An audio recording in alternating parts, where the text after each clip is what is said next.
Hello, my name is Dr. Sophia Jingaleski.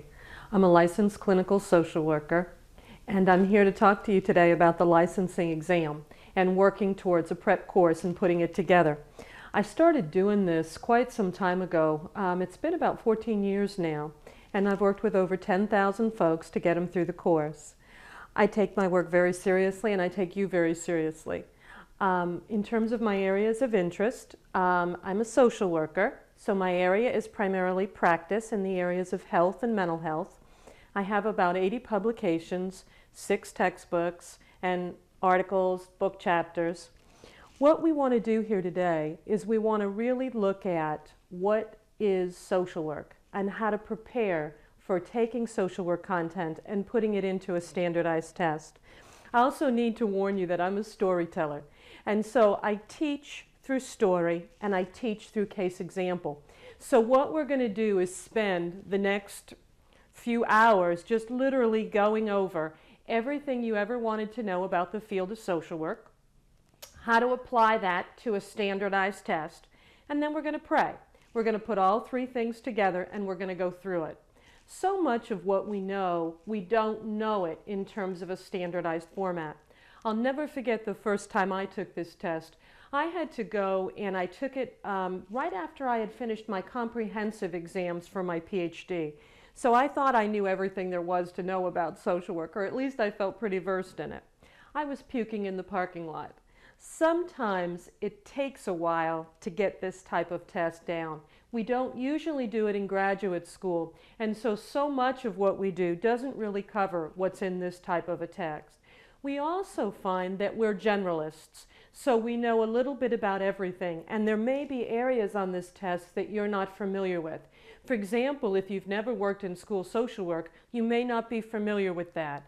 Or if you've never worked for the state in terms of child protective services or adult protective services, you may not be familiar with those. But as social workers, and according to this test, we are generalists and specialists. So let's start and take a look at what we've got in the course and go through it. If you look at the first page, it pretty much introduces the course. We've got a table of contents that talks about each of the different areas, and then it goes through additional materials. We've got some sample test questions, and we've got some sample tests. What I want you to be careful of, too, is you're never going to see an exact test question in my prep or anyone else's prep. Those questions are written by the ASWB, and it's only them that would have the original test questions. It's important also to remember that the ASWB does not support any prep course. They stand independently. So all of us that do the prep courses try to help you the best that we can to work with these questions. You've got a letter that introduces you and a schedule of the course. It is, when I do the course live, it's 2 days. So each of the sections, and I want you to try not to get too upset about wondering whether or not we're covering a section enough. I'm going to ask that you trust me because we will cover them. The problem that I have is that so many of the sections overlap. For example, human growth and development overlaps with some of the models. It overlaps with psychopathology. It overlaps with the other section. So we will cover it, but there is a tremendous amount of overlap between each of the sections. I also want to make sure that you're aware that as of May 2004, they did change the categories a little bit. Now this happens fairly regularly. They've done this before, and in your book I give you exactly what the categories are and what the changes are that occurred in May. We're going to go through how to take the test too, and part of understanding this test is going to be looking at and understanding the test. So we'll come back to this again. But if you're interested in the basic questions, the intermediate, the advanced, and the clinical, and how much is covered in each section of the exam, those are on the first few pages of your manual. So you can actually go in and look. Again, please don't be so concerned about whether or not we've covered enough human growth and development. I promise you we'll cover it throughout the course. We'll also cover research throughout the course, even though it may only be a small percentage of the test. Let's go ahead now and turn to the page number 1. As we start this section on page number 1, what I'd like you to do is I'd like you to think about some things in terms of learning the test, because that's the key. And I'd like to cover some things that are not in your book, because I think it'll help you as you approach the test. Part of beating any type of a standardized test is learning what the test is and what it's about. And we have to start with the field of social work and looking at the field. In the field of social work, what we say is that the entry degree into our field is what we call the BSW. And in some states, it's the BSSW. This is the entry degree into the field of social work. Technically, there is no such thing as an associate level social worker. They would be social service assistants. And when we talk about title protection protects those who have a degree in social work.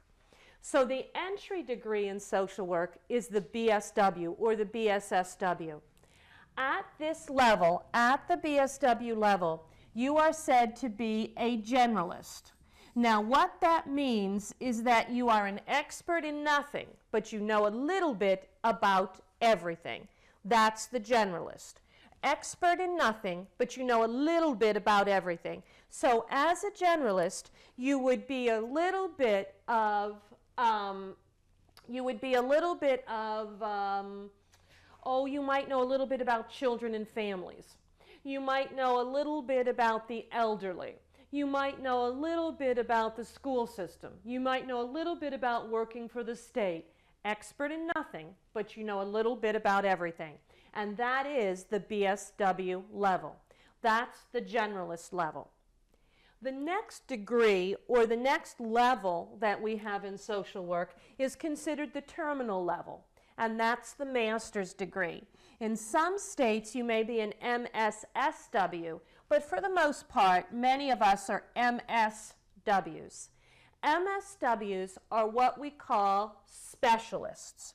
So at this specialist level, you are both a generalist and a specialist.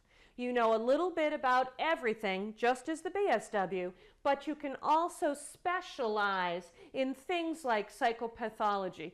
For me, for example, almost all of my professional publications are in the areas of health and mental health.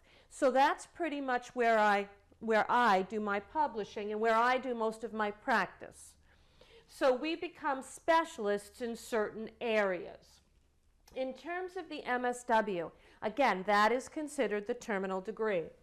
We also have, in social work, we also have the PhD or the DSW. I have a PhD in social work. What I'd like you to remember, though, in most states, what is considered for licensing and what we do is not at the PhD level, but rather at the MSW level. For example, I'm licensed in Tennessee, I'm licensed in Georgia and Florida, and those licenses do not come from my PhD degree. They come from my master's degree. So always keep that in mind in terms of what you might want to have in terms of a file. Now, every state actually has their own criteria for licensing or certification, whatever it's called in that state. And every state sets their own criteria, and the criteria changes. So I'm going to talk a little bit about the standard across most states, but again, depending on what state you're in, that's what you're going to have to adhere to. And it's always critical to make sure, and here's my rule, very simple. Before you ever pack a bag to move, make sure that you get a copy of their licensing packet, not one that's 2 years old, but an updated one, so that you'll know exactly what the law is before you move. And you'll know what you have to do to get your license, whether it's reciprocated or whether you have to apply all the way through, and that will tell you. Now, in terms of the BSW, the MSW, and the PhD, at the BSW level, we're said to be a generalist. What I would like you to do, because almost every state requires it, is at the BSW level, if you have a BSW, get a course catalog. Get the catalog from the year that you entered your program. Get the catalog. I would also, in the catalog, make sure that the word accredited is underlined. Our accrediting body in social work is the Council on Social Work Education. The Council on Social Work Education accredits programs at two levels, the bachelor's and the master's. PhD programs and DSW programs are not accredited by the Council on Social Work Education, and that may be why many of the states do not honor that level. They actually look at the master's degree. Now, in the BSW, you're trained to be a generalist. Get your catalog. So the first thing I'd like you to do is get a copy of your catalog.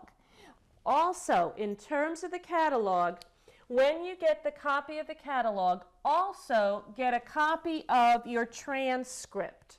A copy of your transcript. So you want to have your transcript and the catalog, a student transcript. One of the things that I always do too is highlight the numbers from your transcript and the name of the course and the definition that is given in the catalog. What you're going to find is sometimes the definitions change, sometimes the numbers change. So it's important to make sure that your transcript and your catalog match. This way, if you move to another state that requires that you have certain clinical courses, you'll already have it ready to go, and all you'll have to do is make the copies. For those of us who graduated a long time ago, you might want to see if you can contact your school and get a copy of that catalog. Maybe the library can certify that it's real, they can archive, however you want to get it, but it's always a good idea. So have the catalog, have the transcript. The next thing that I'd like you to do is some states require clinical supervision at the bachelor's level, some don't. The best thing to do whenever you receive clinical supervision is to have weekly good documentation. Either keep a log or keep weekly documentation. I have a contract that I use with my supervisees, and it's very important to make sure that that documentation is there. I keep a copy and they keep a copy. Some states do not require that at the bachelor's level, but others do. The next level is the master's level. Now, there are actually two types of degree programs that come at the master's level. There's what we call, and every state might have a slightly different term for it, or every school of social work, but there might be, some places call it the full program, and some call it an advanced program. The difference is the full program requires 2 full years of academic coursework, usually at the graduate level. So say, for example, you have a bachelor's degree in sociology. Then what you would do is take the 2-year program, and then you would become an MSW at the end. The advanced program, on the other hand, is for people who already have a BSW. Some programs honor it, some don't. But for those who already have a BSW, you would take the advanced level of the exam, of your coursework. And that advanced level, what you're looking at is, for example, this program might be 2 years. This program would be 1 year, or possibly 1.5 years. Here's the difference. In the full program, where your degree is not in social work, your previous degree, you have 2 full years of coursework. In the first year, you are taught to be a generalist. In the second year, you are taught to be a specialist. There's the difference. In the advanced program, you already were taught to be a generalist. So now you're being taught to be a specialist. So at the master's level, when you get the MSW, everybody has the same requirements, both generalist and specialist. However, some may have gotten the generalist coursework at the bachelor's level where others would get it at the master's level. When you get to the master's level, what you want to do is the first thing that you want to do when you graduate is get your catalog. Always get a copy of the catalog. And it's very important, get the catalog from the year that you're admitted to the program. Underline the section in the catalog that says accredited. Very important. Then you're going to get a student transcript. You're going to highlight the things on your student transcript to what's in the catalog. And you know, you never know, you may move. You may become licensed in one state and 10 years later you decide to move. Well, the way it's set up now, you would still have to prove that you've taken those courses and all of those things. So if you have this information in a file and ready to go, it makes your life a lot easier. The other thing that you want to do in terms of this, so catalog, transcript, record your supervision. Make sure that you keep weekly notes in that supervision. Always keep weekly notes and always keep good documentation. In terms of this master's degree supervision, most states require that the supervision be by a licensed clinical social worker, not a psychiatrist, not a psychologist. Now that may change, and some states will allow a portion of time to be by somebody other than a social worker. So it's very important to make sure that you know the rules for your state. And again, remember, the rules do change. So you want to make sure you have both of those. Now you're going to get your weekly supervision. What you do then is make sure you keep all of your documentation and your paperwork in case you need it or in case you move. At the PhD level, some states will honor the doctorate. So if you have a master's degree in public health and you have a DSW or a PhD, they may honor that. Some do not. So it's very important for you to check the rules of the state. The majority of them do not. We look for the MSW because that's where the clinical coursework is. The other thing is important is make sure that the programs that you graduate from are accredited. Accredited is very important. And part of that application program or part of your application for every accredited program talks about the Code of Ethics. We are bound, when you graduate from an accredited program, to follow the NASW, National Association of Social Workers, Code of Ethics. Very important to our field, and actually very important to this test, and we'll go over that well later too. So those are the levels. Now what you have to do is figure out how you fit. Now let's take this information and let's apply it to the licensing exam and the different types of the licensing exam. Now what they have done as of May is they changed the title or they changed the names of the exams. The way that the exams used to be called is the basic exam was the one that was generally given at the bachelor's level. Now again, be careful because each state has its own rules. And so there may be terms when a basic exam may be given to somebody who has a master's degree in mental health, or maybe it may be given to someone who has a high school diploma and numerous years in the field. So each state is different, and there have been periods of grandfathering where there may be some time when somebody was able to sit for exam that does not meet this criteria. Very important point though, if somebody is grandfathered, grandfathering means that you are accepted in that state. You cannot move, and if you go somewhere else, you must meet the rules of the new state. So in grandfathering, whenever you're working with grandfathering, you're talking about being in a state and staying in a state. The basic exam is the first level of the exam that the testing service talks about. They have changed the name of that exam from basic. They now call it bachelor's exam. That's the new name for it. In terms of the bachelor's exam or the basic exam, what they're looking at is they expect you to be a generalist, which means you know a little bit about everything. You have to know a little bit about each area of social work. And for many of us, this can be a problem. especially if you've worked for the state for years with children or protective services. You may not know a lot about some of the other areas just because you've never worked there. So that's what we hope to do with this course. Kind of go all the way around and look at all of the different aspects in terms of a generalist perspective. The next level of the exam, and we're going to go over how many questions and how it's set up, but the next level of the exam is almost always given at the master's level. And there are actually 3 levels of the exam that are usually given at the master's level. They used to call it the intermediate exam, the advanced exam, and the clinical exam.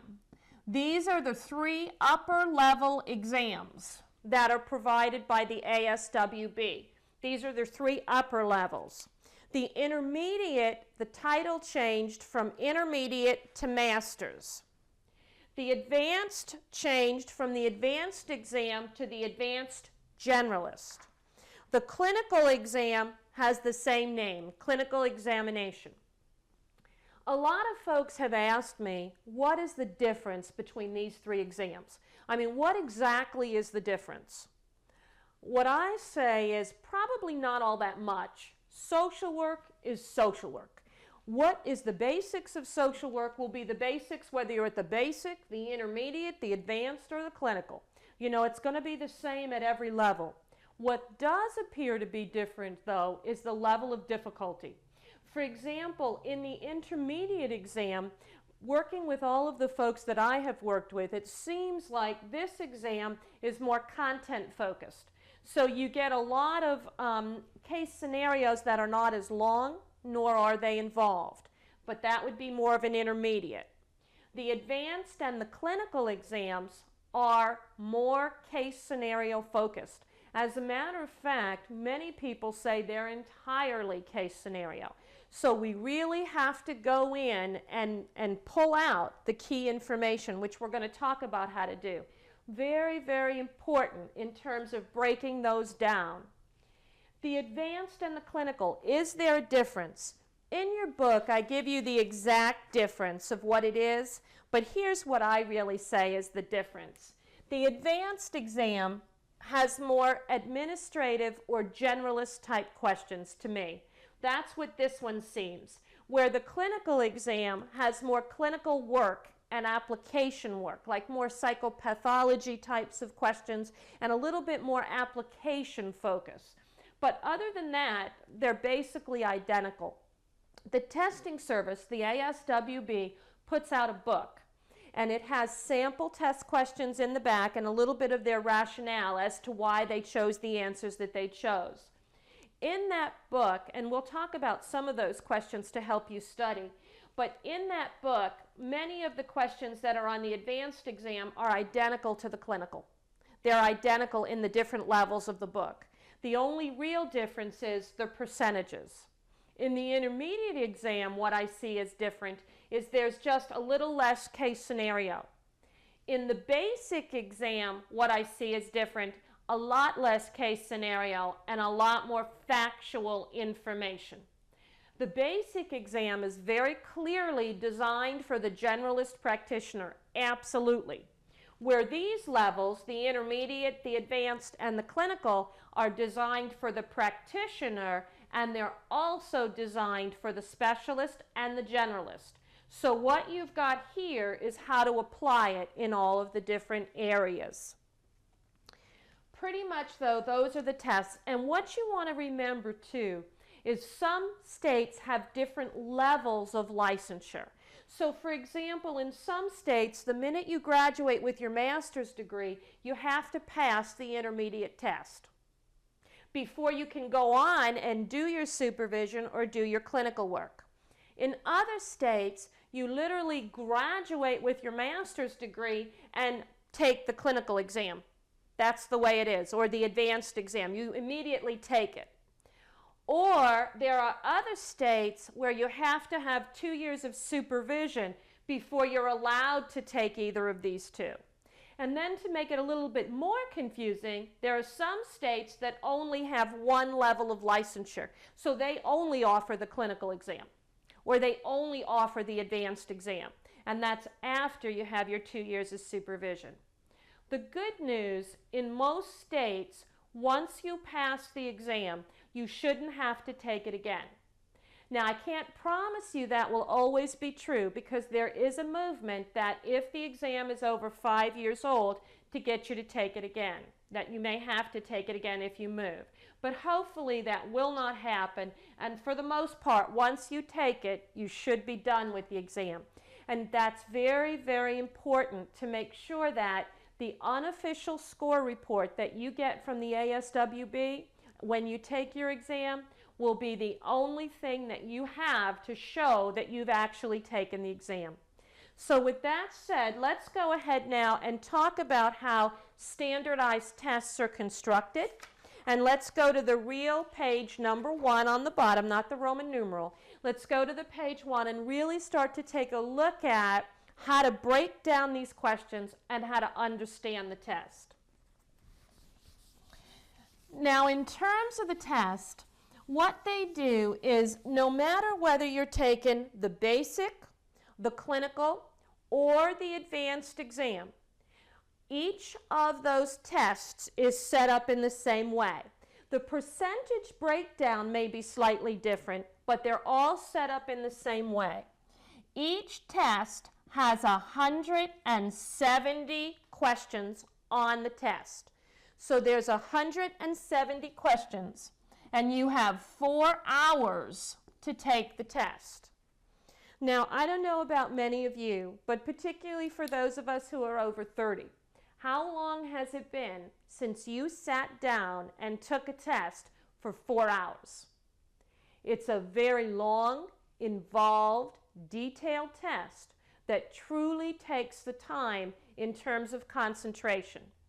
What you need to make sure is before the day of the test, get a good night's sleep, and I want you to practice how long you can build your attention span when you take these sample tests, and I'll teach you how to do that throughout the course. But that's important, because if you haven't taken a standardized test in a long time, 4 hours is a very long time.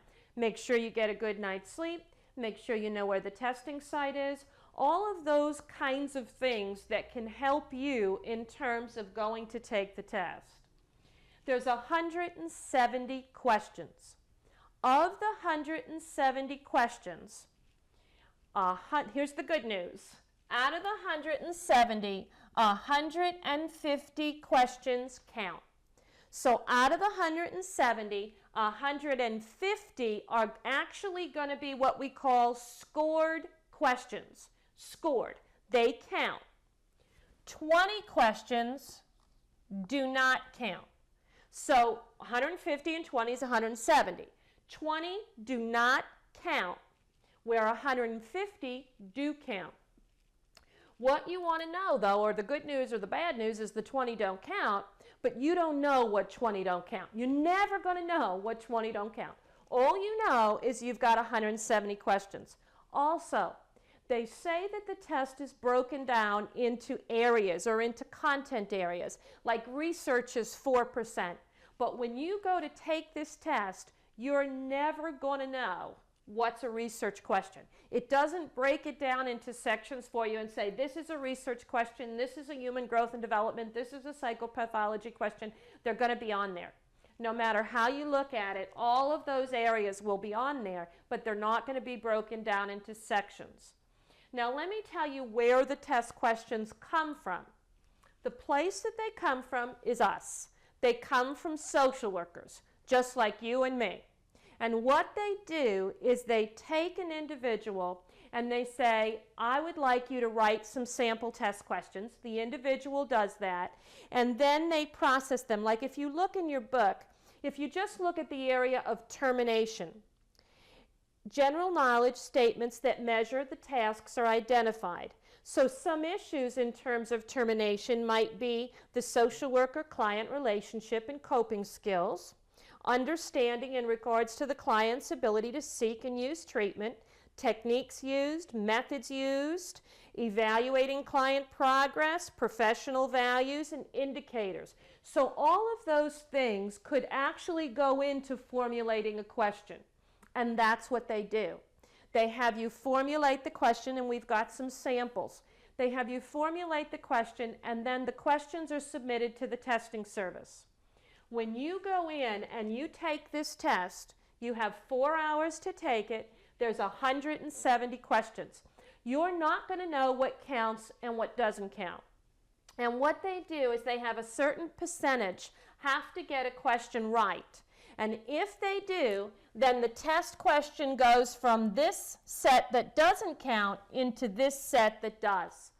The testing service has a data bank of test questions, and that's why it's so important that you don't tell exact questions that are on the test, because they have a certain database full of questions that they're going to pull. And again, that's why many of us who do these prep courses will never have exact questions, nor should we, because we don't have access to those questions. Now, you might see things that are familiar, you might see things that spark your memory, but you shouldn't see exact questions on the test. You can't, because they are a confidential pool of questions. Now, out of that pool, let's just say there's 10,000 in the pool. I'm not sure how many are in that pool, but let's just say they've got a large pool of test questions. They are going to actually pull out of that pool so many that count. So let's just say out of the 10,000 or so they have in the pool, different versions of versions, they pull out 150. That's what goes on your test. There'll be so many in the areas of human growth and development. There'll be so many in the areas of research, so many in the areas of application, so many in the areas of assessment. They'll all be for your level of the test. They pull them out. Then from the group that doesn't count, say there's 100 in that group, they'll pull out 20. And that's how they get onto your test. Eventually, once enough people pass or there's agreement on what the answer is, they go from this pool to that pool. So they literally go into the other pool, and then eventually they count. What you want to watch out for is every state sets their own regulations as to when you can retest. But if you fail the test, some states require that you wait 3 months to take it again. Some states require that you may work 6 months before you can take it again. It's really up to your state. What you want to do too is some people can actually petition the state board if there's a really good reason to see if they can take it before the 3 months is up. That's why it's so important for you to know what your rights are in the state that you're in terms of taking this test. So now you've got a test and it's 170 questions. Now, depending on what state you're in may also depend on what the passing score is. In some states, a passing score is 75. In other states, a passing score is 70. Some states it's 75, some states it's 70. For example, in Florida, it's 75. In Missouri, it's 70. But that, again, that may change. So it's important to find out. But they basically say that they put these into a statistical formula and that a 70 is equal to a 75. So whether you got a 75 in one state or a 70 in another, mathematically they say they're equal. What you want to know, though, too, is that there's good news and bad news here. Like, say I am in a 75 state and I got a 73 on the exam. Would I pass that state? Would I pass the exam in a state that requires a 70? Unfortunately, no. The rule is very simple. A pass is a pass is a pass. Or a fail is a fail is a fail. So if you pass with a 70 in the clinical exam, which is what they require in the state of Florida, let's say, you should pass in Florida, who requires a 75. What they do is they allow that a pass is considered a pass is considered a pass. Very important for you. That's why you always want to keep your score, because it'll say pass on the score. The other thing I want you to remember is this is not the same thing as graduate school or undergraduate school. There's no such thing as an A on this exam. No such thing at all. There's only one score that counts, the pass. No one's ever going to look back at your score and say, oh, you got a 70s passing in your state, you only got a 71. Nobody's ever going to do that. A pass is a pass is a pass. So a 70 is a beautiful score, and that's where the majority of us fall, or a 75 is the majority of you will fall. So it's not like getting an A. You know, it's a pass-fail system. Now, here's the sad news, and what I think is bad news for many of us. If you get a 69, you fail. That's the bottom line. If 70's passing and you got a 69, you fail. And we know, if you think about it, what's really the difference between a 69 and a 70? Not very much. But one of them passes the test, the other doesn't. So what you want to remember is always shoot for the passing score. Not what you get, but just that you get a passing score. That's what we're shooting for. And the closer you are to the score, that's fine, as long as we pass. So there's 170 questions. They're going to pull them from a testing pool. They're going to randomly select those questions. They're going to break it down. Now, here's where the questions came from. Let's do some sample test questions. And let's talk a little bit about how to take a standardized test. How do we take this test and really go in there and do the best job you can? I know for me, probably one of the hardest things for me is that I was never really taught how to take a standardized exam. Almost all the way through undergraduate and graduate school, I did not take a lot of standardized tests. So I didn't know the rules of how to take a standardized test, nor did I know how to help. I'll never forget when I took the GRE. And again, at the graduate record exam, I'm not trying to brag, but I had almost a 4.0 all the way through my PhD. I've always gotten A's, always. But when I took that GRE, I almost didn't get a high enough score to get into graduate school. And that test is supposed to predict success. So technically, I shouldn't have been able to succeed, but I did, and many of you will. What you want to look at, and by the way, the GRE says right in their information that it is problematic sometimes for older students, for women, and minorities. They tend not to do as well on standardized tests. So if you fall into one of those categories, we're at a disadvantage already. But anyway, I'll never forget, I took the GRE, and I remember taking the analytical section, and there was questions on it like, oh, camper A has to sleep next to camper B, who has a water spigot, who has asthma, and where do you want this one? After about an hour or so of camper A next to camper B, next to camper C, I didn't care where they slept. I just wanted them to be quiet. That's what all good social workers would say, be quiet.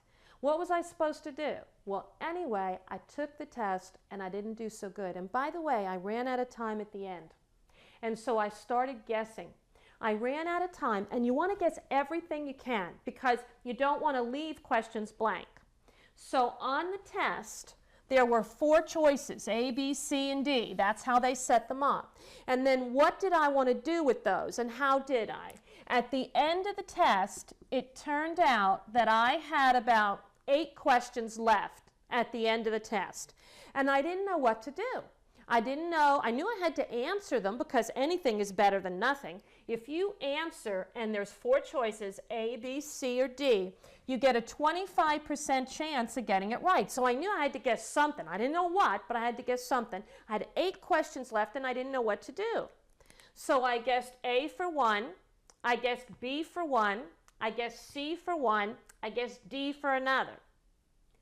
Worst thing in the world that you can do. And actually, I learned this when I started to take research. When you take research and you really understand this, as long as you guess multiple answers when there's like 8 or 9 questions left, you've got a much higher percentage of, you've got 25% chance of getting it right.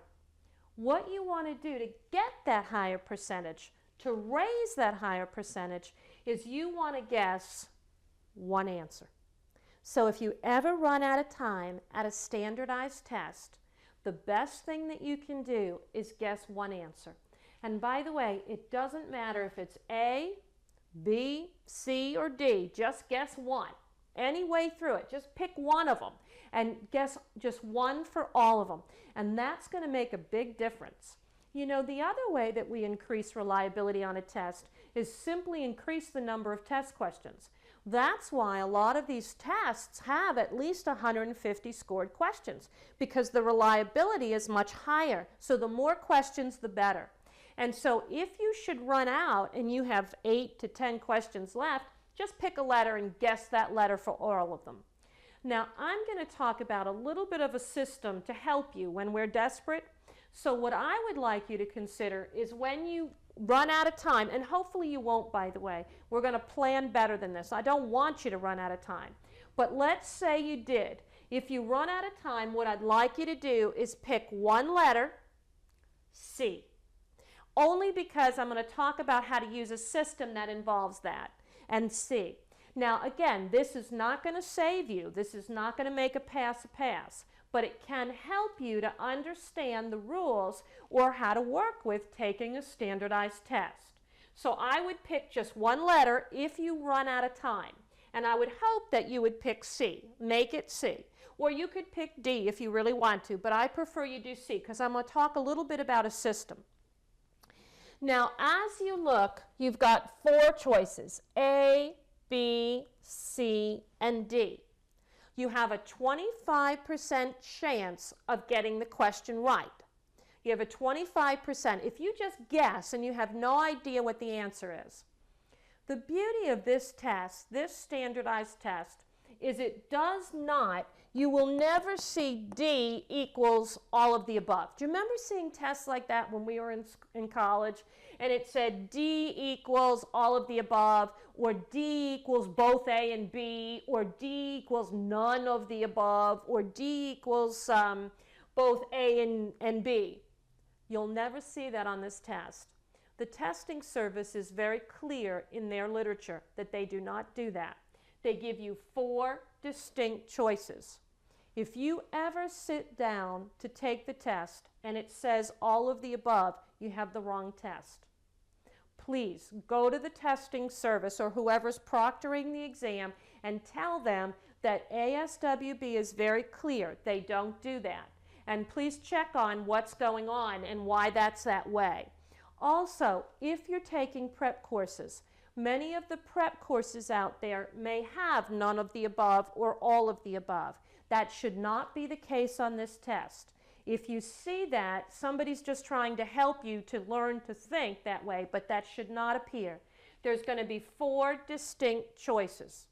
The other thing that will show up in these choices, in the 4 distinct choices, is as you look at them, A, B, C, and D, you're probably not going to see names. Now, you may see a few, like in the terms of human growth and development. You may see Piaget, Jean Piaget for Piaget theory, or you may see Erikson. Probably not. You're more likely to see from a psychosocial perspective, which would be Erikson, or you're more likely to see from a cognitive behavioral perspective or something along that line. I teach you the names, and the reason I teach you the names is because when you learn the names, sometimes you learn the techniques that go with the names. For example, Salvador Minuchin was very influential in a technique called paradoxical therapy or paradoxical approaches, or something called prescribing the symptom, which is more of the same. So if you know the names, sometimes if you saw the word paradoxical approach, or if you saw prescribing the symptom, helping to remember that Minuchin did that might give you the little click that you need to get the information to you. So there's 4 choices. You probably won't see names. And you probably, well, I know you won't ever see all of the above, none of the above, or both A and B. So those are your 4 choices. Now, what I want you to do, and we're going to practice this, as you approach a question, I want you to look at the 4 choices, the 4 answers, and I want you to get it down to the 2 best choices. Most of the time, we can do that. Most of the time, when you look at a test question, you may not be sure what all 4 choices are, but you should be able to get it down to 2. So let's say that I can get my choices down to either A or B. I've got it down to A or B. The beauty of that is now I have a 50% chance of getting it right. We're raising our probability each step of the way. That's what utilizing standardized testing will do for you, or utilizing the tricks. So now we get it to 50%. It's between A or B. What I'd like you to do is look at it carefully, and we're going to break the questions down.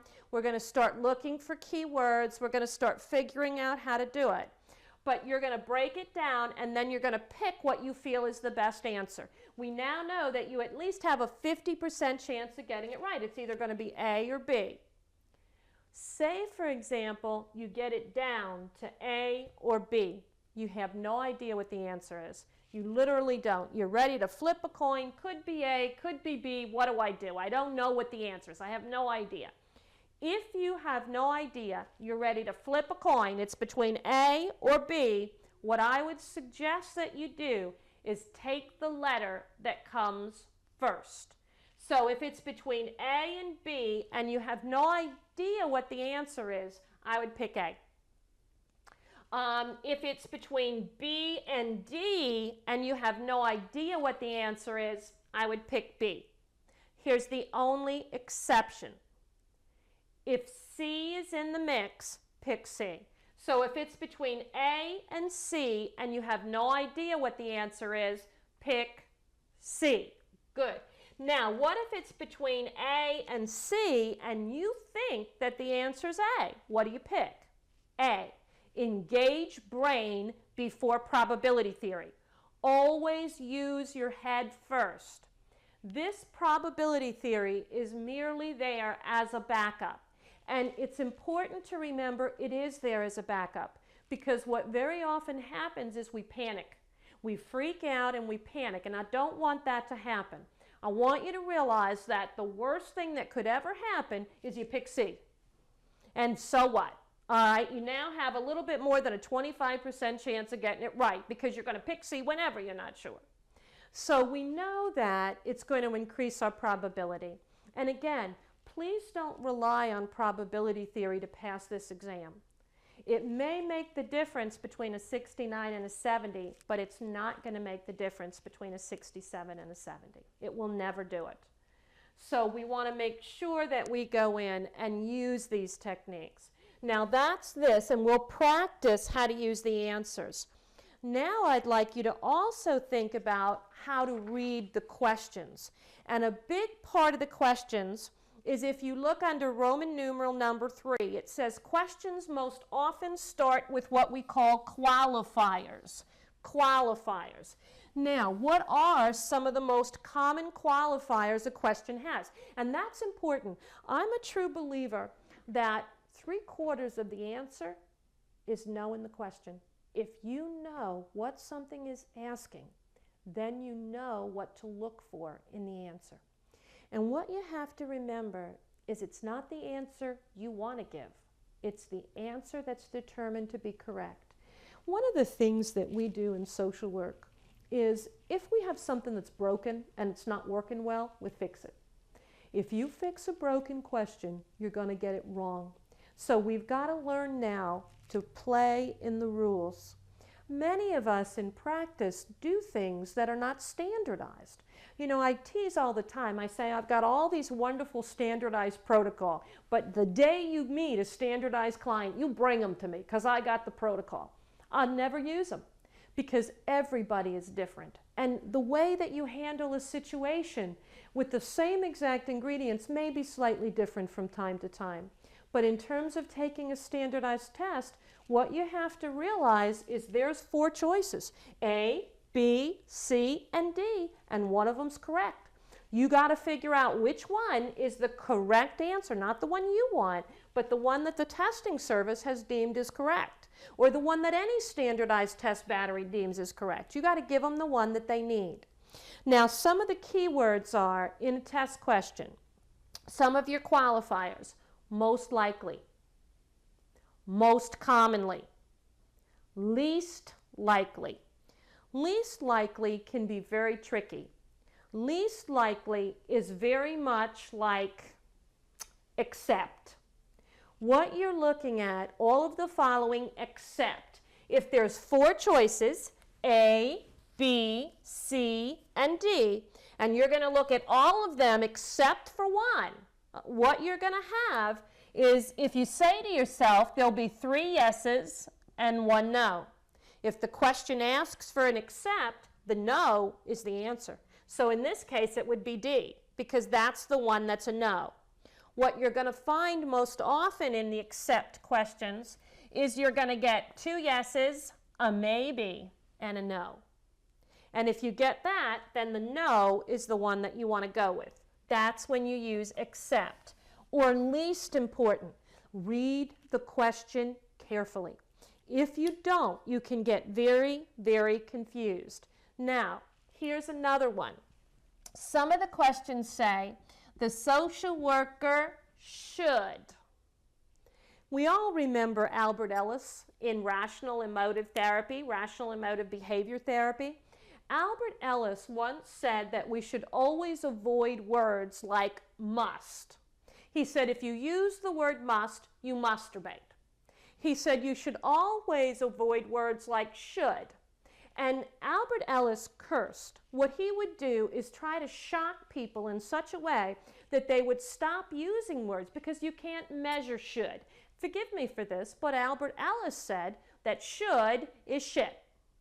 And that's what he would use to try to shock you. So what I'd like you to do, if you're reading a test question, I'd like to say to yourself, if you see the word should, oh, because I want you to be careful. If should is by itself in the question, it means the best response, the overall response. That should. Should means what a social worker's best response would be, or what your overall response would be. If it says first, so let's say it says should and first. Here's the difference. The social worker should first. What you need to do is forget about the word should and focus on the word first. First is where a question, it's almost like your brain becomes a computer. We're looking for sequencing. What should you do first means what's the first thing that you're going to do. Should means the best response. First means the first thing, almost like a sequencing of what you're going to do. So if a question says should, the social worker should first, I want you to forget about the word should and focus on the sequencing. If the question says the social worker should, what you're looking for is the best response. Let me give you an example. If you've ever worked with somebody, particularly somebody who's in the sciences or who understand the sciences well, they very rarely have any problems with this. They do very well with these types of exams where social workers don't. For example, I'll never forget, there was a test question that said, a client is in need of services. What should the social worker do first? And it was the client, it gave a scenario about a mother and children, and they needed service. What should the social worker do first? And I looked at the answers, and one of the answers said the social worker should basically arrange childcare for the mother. The social worker should arrange transportation for the mother to get her to the appointment, determine the appropriateness of the service, and then a fourth one, which was a distractor. Well, I looked at that question and I said, you know, that social worker has to arrange childcare, because do you know how many women I've worked with that don't have adequate childcare? And if they don't have adequate childcare, you know, there's a good chance that they're not going to keep an appointment. And then I said, but you know what? Transportation. If they don't have a car, probably one of the biggest things that I need to do is get them a bus pass. If I can get them a bus pass, I can get them to and from the appointment. Do you know how many clients I have, particularly those, for example, that end up in hospice because they have no way of getting back and forth to their radiation treatments or their chemo treatments? What would be, so I'm thinking all these two, and somebody in the sciences would say, nope, neither one. That's, what do you mean? Neither one, because before you worry about how to get them there, the first thing you would do is determine the appropriateness of what service they need. So first you would determine the appropriateness, and then you would worry about getting them there.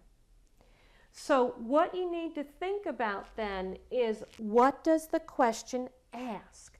Is it asking for you to do something first, in the sequencing? Or is it asking for the best response? If it said the most important thing for the social worker to consider when a client needs to keep an appointment who has children, it might be the most important thing to consider is how to get daycare because she cannot take the children to the appointment. That might be. But we have to look at what way is that question structured. Very, very important. If you can figure out what the question is asking, you'll win. You'll get the answer. But you've got to look at the way that it is broken down in the question. What are they asking? Figure out what they're asking. By the way, another one that has shown up repeatedly on the test is next. Now you think about it. What would be next? If I said to you, the first thing the social worker is going to do is arrange childcare. The next thing for the social worker to do is A, arrange transportation, B, something else, and C, something else. Then the next thing might be to arrange transportation so that she can get there, so she can get to her appointment. So watch out for the way that the questions are structured and the way that they're put together. Very, very important. And we will continually try to do that throughout this course. The purpose of this course is threefold. One is to review everything you either got or didn't get in social work. Two, to go over how to take that information, put it into a standardized test. And three, we can pray, just so that we can stay safe and that we can do what needs to be done and take good care of ourselves as we apply it. But anyway, as we approach, let's look at some specific sample test questions and look at how they're structured. Remember earlier I said that the ASWB has a book that they actually put out, and it has sample test questions and their rationale in it. It's like $30. Some people are disappointed because it doesn't tell you what to study, but it is very helpful in terms of telling you some sample test questions and how they're broken down. One of the questions from that book that they use is, if you look on the page in your book, it says the basic and intermediate exam. What I'd like to do is read this question to you, and then I would like to pull out the important key words within this question. And I'd like you to do the same. I'd like you to take a highlighter pen and to highlight the key words that I'm giving you in this section. So, for example, when addressing termination of the client in a planned short-term treatment context, it should first be discussed with the client. Okay, what we've got here is we've got the issue of termination. So if you'll underline or highlight termination in a planned short-term treatment, first discussed. When do you first discuss it with the client? So your key words then in the answer are termination, planned short-term treatment, first discuss it. So when do you first discuss that with the client? Those are the key issues as you work through it. Now, go to the answers. And by the way, I recommend that every question be read twice. And that's going to slow some of you down. The reason that I do that is I say read through the question one time and then read through it again, all right, the second time. Read through the question one time, read through the answers one time, and then go back again. Look for buzzwords. Look for things that might be confusing to you. For example, I would read this question the first time and underline or highlight keywords, or just because your test is on the computer, focus on the keywords. And the keywords would be termination, planned short-term treatment, and first. What you can also do is you are allowed to have scrap paper. So either ask them for scrap paper or bring it with you, but don't take the test without it. Because if you start to panic and you get scared, take the key words and write them on a piece of paper. So the key words that I could write would be termination, planned short-term treatment, first. Those are your key words that you could write on the piece of paper. By the way, the first time through the exam, don't get hung up with writing every key word onto a piece of paper. What's better to do the first time through is, if you're scared, if you're not sure about an answer, what I want you to do is flag the answer. Flag the answer. They have like a little flag button that you can actually flag it. You're going to answer the question, flag it, and move on. Because what could happen is, if you get so hung up on one question, we may not have enough time to finish the exam. So I want to make sure you don't get hung up. So flag the question and move on. And by the way, if you panic and you looked at this question and you said, oh my goodness, I have no idea what the answer is, what am I going to do? What's the answer? C. Answer C and move on. Now, I'd prefer you get it down to 2 choices. But if that's what you have to do it and move on. And always remember, you know how we say there's something called secondary trauma or compassion fatigue? That's where you work with one client and you take things to the next client, and it's very traumatic, and you take it from one client, your feelings, you work through something terrible that happens to one client, move to the next client, and you start to carry that from one client to the next. That's secondary trauma or compassion fatigue. You start to feel their pain because you're carrying it from one to the next. Happens a lot in areas like hospice and some of those where we're working in very serious conditions. Please, no secondary trauma or compassion fatigue on this test. When you are done with a question, you are done. When you finish that question, I want you to finish it and move to the next one. Close the door. There's no relationship between one question and the next. They don't flow. They're randomly selected. There's no rhyme. There's no reason. If one question the answer is A, the next one doesn't have to be B. It could be whatever it is. There's no rhyme or reason. So make sure that when you're done with the question and you answer C because you panicked, answer C, move on. Go to the next one. We want to move you right along to the next. Now, in this question, we've highlighted the answers, which were, in the question, we've highlighted termination, planned short-term treatment, first discussed. Say that to yourself. Say those key words. This is very, very important if you're taking, for example, the clinical or the advanced or the intermediate exam and there's a case, because you've got to pick this out of the case. The basic exam is not quite as bad with the cases, but you still have to pick it out. So make sure that you pick it out. Now, here are your choices. There's 4 choices. And what I'd like you to do is read through them quickly. A, in the beginning. B, in the middle of treatment. C, at the end of treatment. Or D, generally not discussed until termination. What you can do, and by the way, you could probably make a case for every one of these answers, and I don't want you to do that. Your job is to go in and pick the correct answer, or what's determined to be correct. So let's break the answers down. In the question, we had termination, planned short-term treatment, and first. Now let's break down the answers. Beginning of treatment, middle of treatment, end of treatment, generally not discussed. All right, so we've got beginning, middle, end, and not discussed. Look at the question. Termination, planned short-term treatment, first.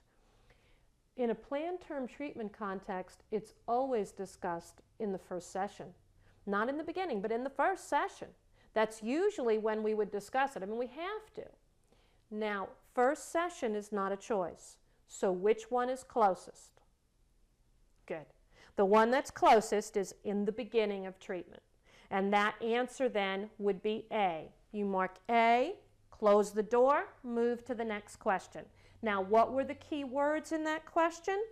In the question, they were termination, plan short-term treatment, first. And notice, should and first were together. Ignore should, accept first. And then the key words in the answers, in the beginning, in the middle, at the end, or generally not discussed. Now let's look at the next question.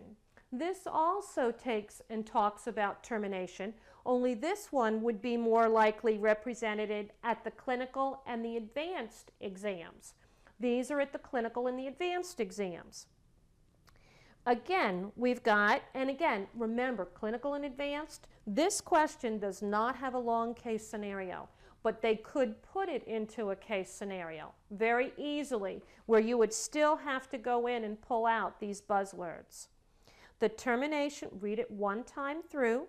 The termination process is most commonly associated with evaluating goals and accomplishments, implementing a plan of action, setting limits, developing a contract. Okay, now I remember there's some buzzwords here. What we've got is termination, process, commonly associated. So we've got termination, process, and commonly associated. Termination, process, commonly associated. I would like you to remember something too. When you look at a lot of these questions, I want to make sure that you know the difference between something that's asking you about process and something that asks you about outcome. Big difference. Process is what we do. Process is what I call the doing. That's when I say to you, what process did you use? I'm asking you what you did. You know, what was in the doing? What part of what you were doing was there? When anyone asks you about outcomes or what's the outcome, what I always remember is an outcome is what comes out at the end. So whenever anybody's interested in an outcome, they're interested in what was done. Not the doing, but what was done. They used to call them outputs, what you put out at the end. What was the actual thing that was created at the end? Please remember, if a question is asking about process, they're asking for the doing part of it. If they're asking for outcome, they're asking for the done. What's been done? In this case, this one is asking for process. The termination process is most commonly associated with your keywords I'd like you to highlight: termination process, commonly associated. Then look at your answers. Say to yourself, termination process, commonly associated with evaluating goals and accomplishments, implementing a plan of action, setting limits, or developing a contract. I have to tell you, if you give me enough time, I'll make a case for every one of these answers. And you can't do that because you'll get it wrong. So what I'd like you to do when you feel yourself doing that is look for the key words. Termination, process, commonly associated. Now, what are the key words in these answers? Evaluating. We're evaluating goals and accomplishments. Very, very important. You're implementing a plan of action. Implementing. When I implement something, am I doing it or is it done? I'd say implementing is more outcome. So you're implementing. Termination process is most commonly associated with. Implementing is not process. Implementing is much more like an outcome. Setting limits. Okay, that's a possibility. In the termination process, most commonly associated, you're setting limits. But again, setting limits is like setting something. You're literally, it's more outcomes focused. Developing a contract. Termination process commonly associated, developing a contract. Well, I say probably the two best choices are evaluating goals and accomplishments and developing a contract. But you know, developing a contract is more like an outcomes than process. It really is. So I say if it's between A and D, A is stronger. And your answer then would be A. What you have to do is look at these questions and start to break them down. Always. Be careful. Usually your first gut reaction is the correct answer if you read the question correctly. If you break down the parts of the question and break down the answers, then it makes sense and they start to flow. Now, what they do when they design these questions is they look at recall, comprehension, analysis, synthesis, and evaluation.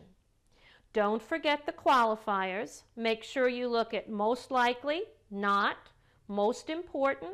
Remember the difference between should and first, most commonly, least likely, least important, except, and remember the concept of next. Let's do one more sample test question at each level and see if that, again, let's go through and let's pull out the key words for these questions. The primary aim of social group work is to, okay, now this is off the bachelor's or the basic exam. The primary aim of social group work. Well, what are the key words from this? Right there, primary aim, social group work. That's your key words, primary aim of social group work. Look at your answers. Unify diverse groups of people. Stimulate group interaction. Help individuals in their social functioning. Or D, provide individuals with value clarification. Of a social group, what is the primary aim of social group work? All right, unify diverse groups of people. Well, that's possible, okay, that's possible. Groups sometimes can do that, but usually in a group we don't want real diverse people. We actually want people who have similarities. That's why we put them into a group. So I would say probably not A. Stimulate group interaction, a social group work. Yes, very much possible. We want to stimulate social interaction or stimulate group interaction, yes. I'd say very possibly B. C, help individuals in their social functioning. Yes, that has historically been the primary aim of social group work, is to literally raise an individual's social functioning. That's what we want to do. And then provide individuals with value clarification. No. It's possible it can do that, but probably not. I would say your two best choices are B and C. B, to stimulate group interaction, and C, to help individuals in their social functioning. Now, look at the key words. Primary aim, social group. If the primary aim, is it better to stimulate or to help? I would say help. Help individuals. So the answer I would pick is C. And by the way, if it was between B and C and you had no idea what the answer was, what would you pick? C. Good. So that's a good example of how we got it right. Let's look at the next one. This one is on the bachelor's or the basic and the master's intermediate exam. When referring a client in the community for service, the most important information for the social worker to discuss with the client is. So what are the buzzwords then? Referring the client for service, most important information. All right, what's the most important information? Discuss with the client. What is the most important when referring in the community for service? A, the agency's reputation in the human service community. B, the appropriateness of the agency to meet the client's needs. C, the fees the agency will charge the client for services. Or D, the ease with which the client can reach the agency from home or work. Probably the most important thing in this one is Remember, referring a client, most important information to discuss with the client. You're referring. In a referral, what's the most important information to discuss? A, the agency's reputation. B, the appropriateness of the agency. Fees the agency will charge, or ease with which the client can reach the agency. I would say the most important thing to discuss before I worry about reputation and fees and ease is, I would say, the appropriateness of the service. That's going to be key. What is the appropriateness of the agency to meet the client's needs? That's what you want to do first. And you know, it's funny because when I first read that question, I thought, the appropriateness, well, that's like stupid. Why would you send somebody to an agency that's not appropriate? But you have to remember that this test is starting with the very basics. So that would be the first thing that we do in our mind. Please don't let common sense get in the way. You know, don't say to yourself, oh, well, that's something that I would assume is going to be done. You can't do that. Look at what the question is asking and start from the beginning. What's the most important information, and then how do you address that? That's how you want to go in and do it. In terms of looking at some of the others, let's just do one more off the clinical and the advanced exam. This question says, which of the following tasks most appropriately describes the activities of a social worker in the role of community organizer? So now we've got what is the tasks of a social worker or the activities of a social worker who's a community organizer.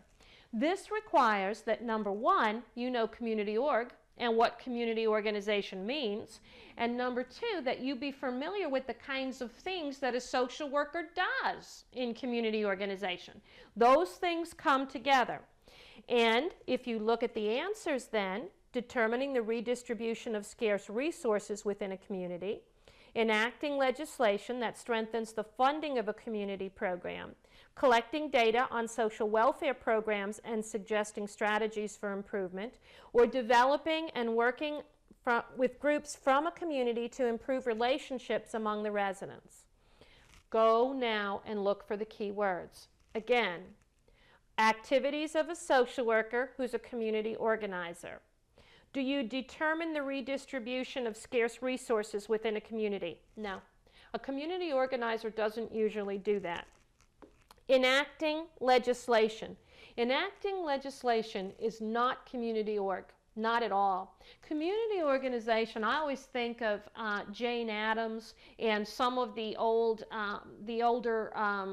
history type individuals that actually worked with individuals and lived with them, worked with them. That's what true community organization is, where you literally go in and actually work with the group. In enacting legislation, that's much more like social action or social change, and that takes a very long time. That's not the kind of immediate effect that community organization would do, or the grassroots type of effect.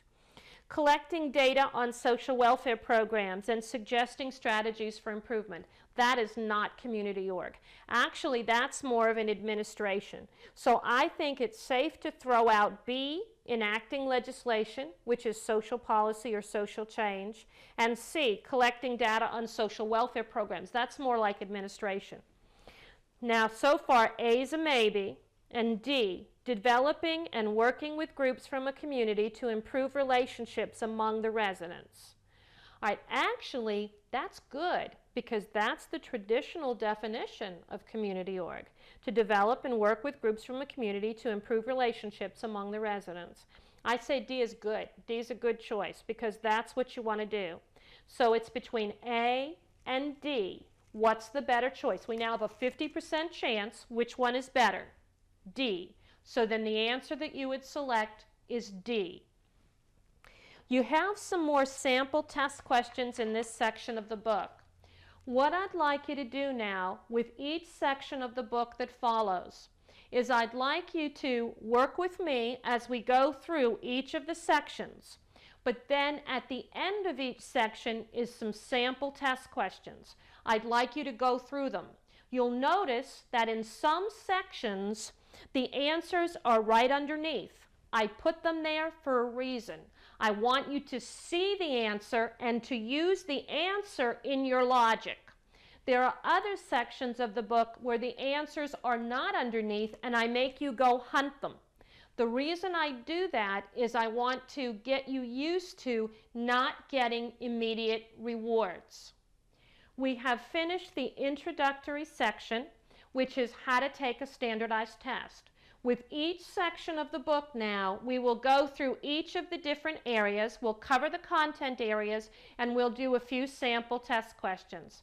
Thank you, and I look forward to your continued support and working with you.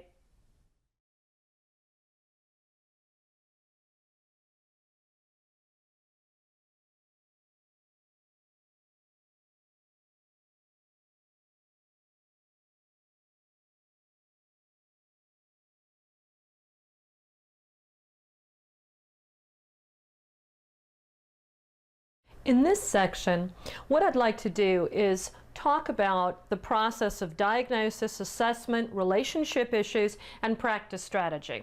And what we'll do is we'll pull all that together and cover it as one unit. So we'll have some communication issues, some relationship issues in here as well.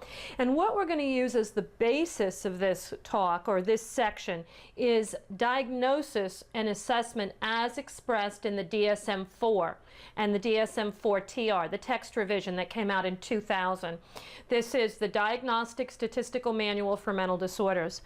I'll never forget, and by the way, what we want to do too is cover the information first, and then we'll go over some sample test questions. I'll never forget when I first started teaching this course, one of the social workers who took the course said, "You know, Dr. D, I can't believe it. You know, you spent all this time talking about the DSM-4, and there wasn't one question on my test on the DSM-4. And I said, "Are you sure? Because there really needed to be." And she said, no, there wasn't even one question. And I said, "Well, was there something on depression?" She said, "Yes." I said, "Was there something on anxiety disorders?" She said, "Yes." "Was there something on personality disorders?" She said, "Yes." And I said, that's where the information comes from. So please, don't get hung up on whether or not a question says DSM-4 according to the DSM-4 or not. Just realize it's there. Remember that it's there. Remember that it's part of the process, and it is indeed there.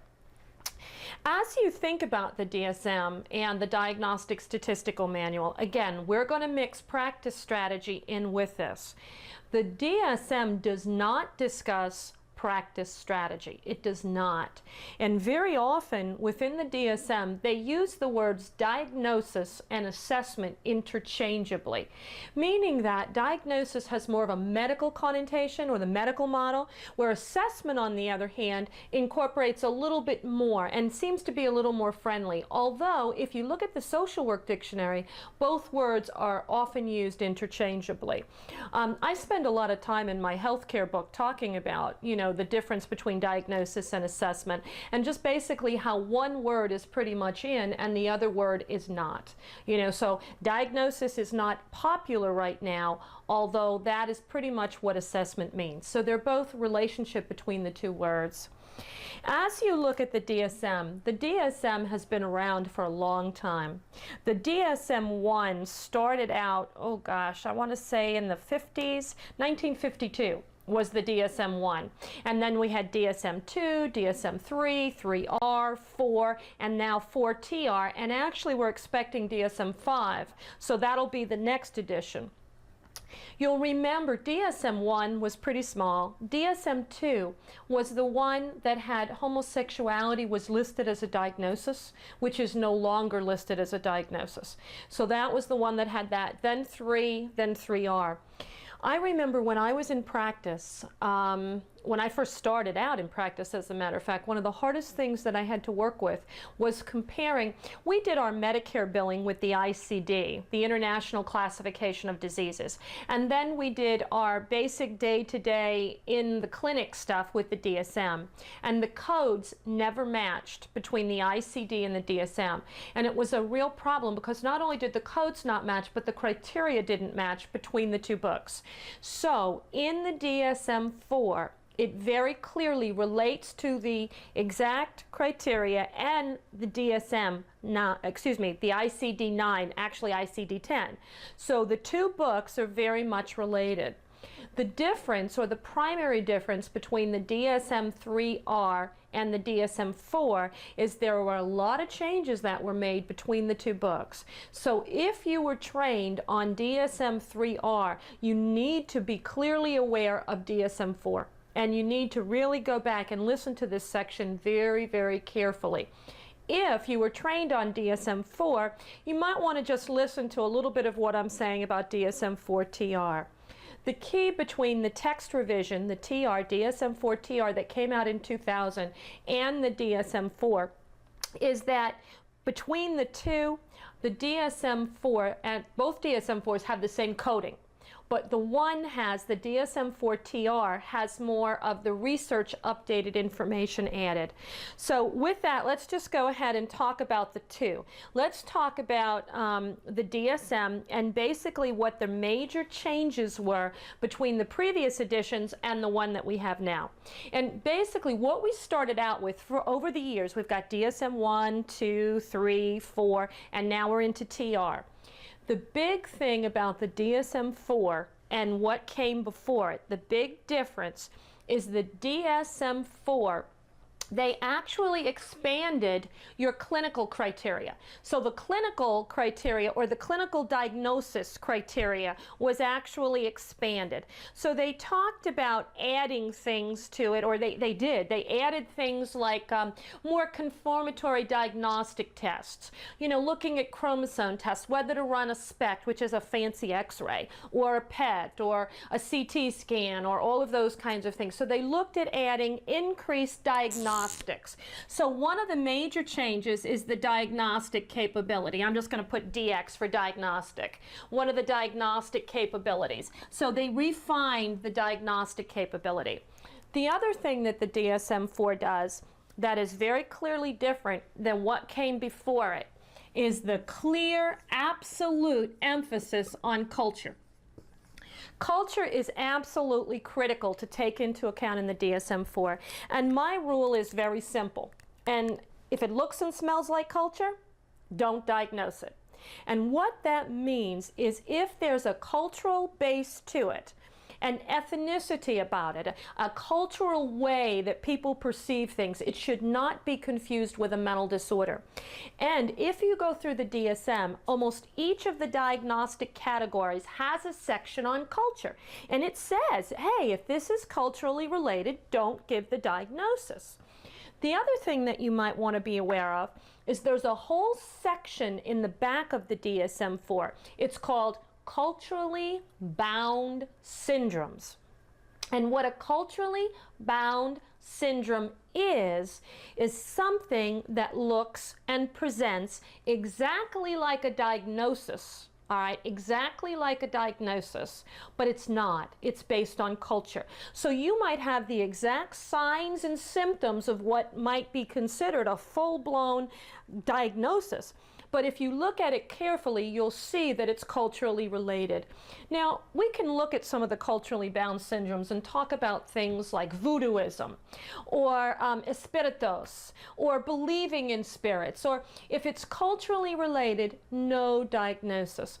I also wanted to give you one that you might not have thought about, and I think it's real relevant to this test, and I just want to show you how it can present itself, and you can be fooled by what could look like a panic disorder, for example, that is really based within culture and could be called a culturally bound syndrome. And the case example I want to give you is that of brain fag, and really that's what it's called. Brain, B-R-A-I-N, fag, 2 words. Brain fag is basically, if I had the DSM-4 in front of me and I read it to you, it's basically happens in cultures where there's so much pressure to succeed that the person has to succeed at all costs, and they can't progress without succeeding. So success in academics, for example, is the key. If you don't pass a test, you don't succeed to the next level. And there are many cultures where this is so important that people literally, it freaks them totally, and it would resemble an anxiety disorder such as panic disorder, because they get stuck into that. And if you look at clients who experience that, they sometimes refer to it as brain tiredness, where they say, you know, I've just studied so much, I can't think anymore. I can't function, because it's all focused on passing the test. Now, this is a personal example, but it works really well to highlight the idea of a culturally bound syndrome that you might not ever think about that could indeed happen to someone. I know, because it happened to me. Here's the example. When I went for my PhD in social work, I had two areas that I specialized in. One was research, and the other was direct practice. So in my PhD program in social work, we had to take 2 8-hour days. 1 8-hour day, which was on research, and 1 8-hour day, which was on the practice of social work. And in that exam, they literally could ask you anything they wanted to ask you, anything, you know, in terms of social work. And so you memorized and studied everything you could. And I'm very compulsive. I've always been compulsive. And I was scared to death of taking this exam. I mean, I was absolutely petrified. I tend to be very opinionated. The faculty members knew who I was. I was afraid that, you know, that they might be biased in answering my examples. They weren't, by the way, but I was afraid they might. I mean, I didn't know. So I probably overstudied. I'm so compulsive that I spent about 6 months preparing for this exam. And when I tell you that I studied a good 10 hours a day, I mean it. It was the first time in my life that I could ever take a test and have a photographic memory. I saw words in front of my faces from my notes. And it almost felt, when I took the test, almost like I was cheating, because I could see my notes in front of my face. I mean, I could literally close my eyes and see my notes. I can see the highlighter pens. I could see what I had written. I remembered everything. I mean, I had just studied so long and so hard for this. Anyway, if you fail the exam, now there are some opportunities that you have to make it out, but basically if you failed the exam, you were literally out of the program. So you had just spent 2 years of working on passing, you know, and learning all this coursework for nothing. So talk about stress, pressure, tension. The test was anonymous, so technically my name would not be on the test, but I was really worried that people would know who I was. There was only 2 people taking it. How long do you think it's going to figure out that I'm one of them? All right, so we took the test, and I'll never forget it. I didn't eat or drink because I was so afraid that I might throw up. I mean, I was scared to death I'd throw up, and I didn't want to lose any computer time. I mean, I wanted to be there the whole time and have my full 8 hours so I could take my test. Anyway, I got done with the test. I'll never forget it. And it was after the research day, and I got done taking it. And I remember sitting there, and I could give you formulas. I mean, I had formulas in my head: standard deviations and ANOVAs and ANCOVAs and you know, all these statistical forms. I mean, I had all of this in my head. And I'll never forget, I was sitting there on the living room couch. And my name is Jingleski. It's 13 letters long, and it's very long. And I've had it all my life. I offered it to my husband 20 years ago. He decided not to take it, so it's still my name. But anyway, that name, I mean, I know that name. I've known that name all my life. It's not like I took it, it's new or anything else. And I'll never forget, I had taken the research exam, and I was sitting at home, just sitting in the chair, and I really felt like I was in another world. I mean, I was just so exhausted. I couldn't sleep, I couldn't eat. I was just sitting there absolutely and totally exhausted. And the phone rang. And it was one of my friends, and she said, you know, Sophia, I'm putting this lecture together, and I'd like you to be the speaker, and I just wanted to check the spelling of your name. And I said, okay, and I thought about it for a minute. And I couldn't remember how to spell my name. I couldn't remember. If you look at it, I got all these vowels and consonants. I got I, E, G, I, E, L, E. I couldn't remember if the I came before the E or the L was in the middle. I mean, I could not spell my name. Do you know how panicking that was? I mean, I could feel my heart start to race, and it started to pound in my chest. I mean, I couldn't spell my name. I thought I could give you every statistical formula you ever wanted, and I couldn't spell my name. I must have had a heart attack. I must have had a stroke. I mean, I started to panic. I literally started to, sweat. I mean, I had all of the symptoms of a classic panic disorder, all of them. And then my friend tried to make me feel better. It was really kind of cute. She said, okay, Sophia, don't worry about it. Don't worry about it. Look, if you can't, it's okay, it's okay. What's your phone number? Listen, if I don't know my name, do you think I know my phone number? So then I freaked even more. I don't even know my phone number most of the times on a good day. All right, so I was like freaking even more. If you would have saw me at that moment, you could have diagnosed me as anxiety disorder. Absolutely. Panic disorder. I had it. I met all the criteria. But if you looked at my history, I didn't have the history. I never had it. It didn't occur for a period of time. It didn't. And if you looked at it, it was related directly to the PhD culture, so to speak. That would be a culturally bound syndrome. Now, I got over it. All right, and since that day, I have never had an anxiety disorder. I have never had a panic attack again, and I have never progressed with that. What they would say, if you went back and looked at brain fag, is that that's what I suffered from. I mean, it was based on culture. And maybe I wasn't raised in West Africa where the pressure is so great, or wherever I was, but in this particular setting, in this PhD culture, that was what was implemented on me. So when you diagnose or when you work with a client, please don't forget the importance of culture and how culture can influence what somebody does and the behaviors that result. Each section of the DSM-4, each diagnostic category has a section on culture. And there's a whole section in the back called culturally bound syndromes. These are the syndromes that mimic mental disorders, such as an anxiety disorder, but they're not. They're based on the culture. They're based on the culture. They are not to be diagnosed. They are not considered diagnosable conditions. They're just culturally bound syndromes. So, the big changes that we've talked about so far is the diagnostic and clinical features piece was expanded in the DSM-4. Absolutely. The other thing that was expanded is the whole idea of culture and looking at the relationship between culture and the individual in each category, as well as that whole section of culturally bound syndromes. The third area that's absolutely critical to keep in mind, I'm just going to call research. And basically what that is that historically we had said that the DSM-4 was a cookbook. If you have this, this, this, and this, you get this, this, this, and this. So it's kind of like a cookbook. The DSM-4 is clearly based in research. It is not a cookbook. And there were absolutely over 500 field trials that were done to look at the different diagnoses, to look at the way they came together, to look at the way they worked. So it wasn't based on just some clinician's opinion.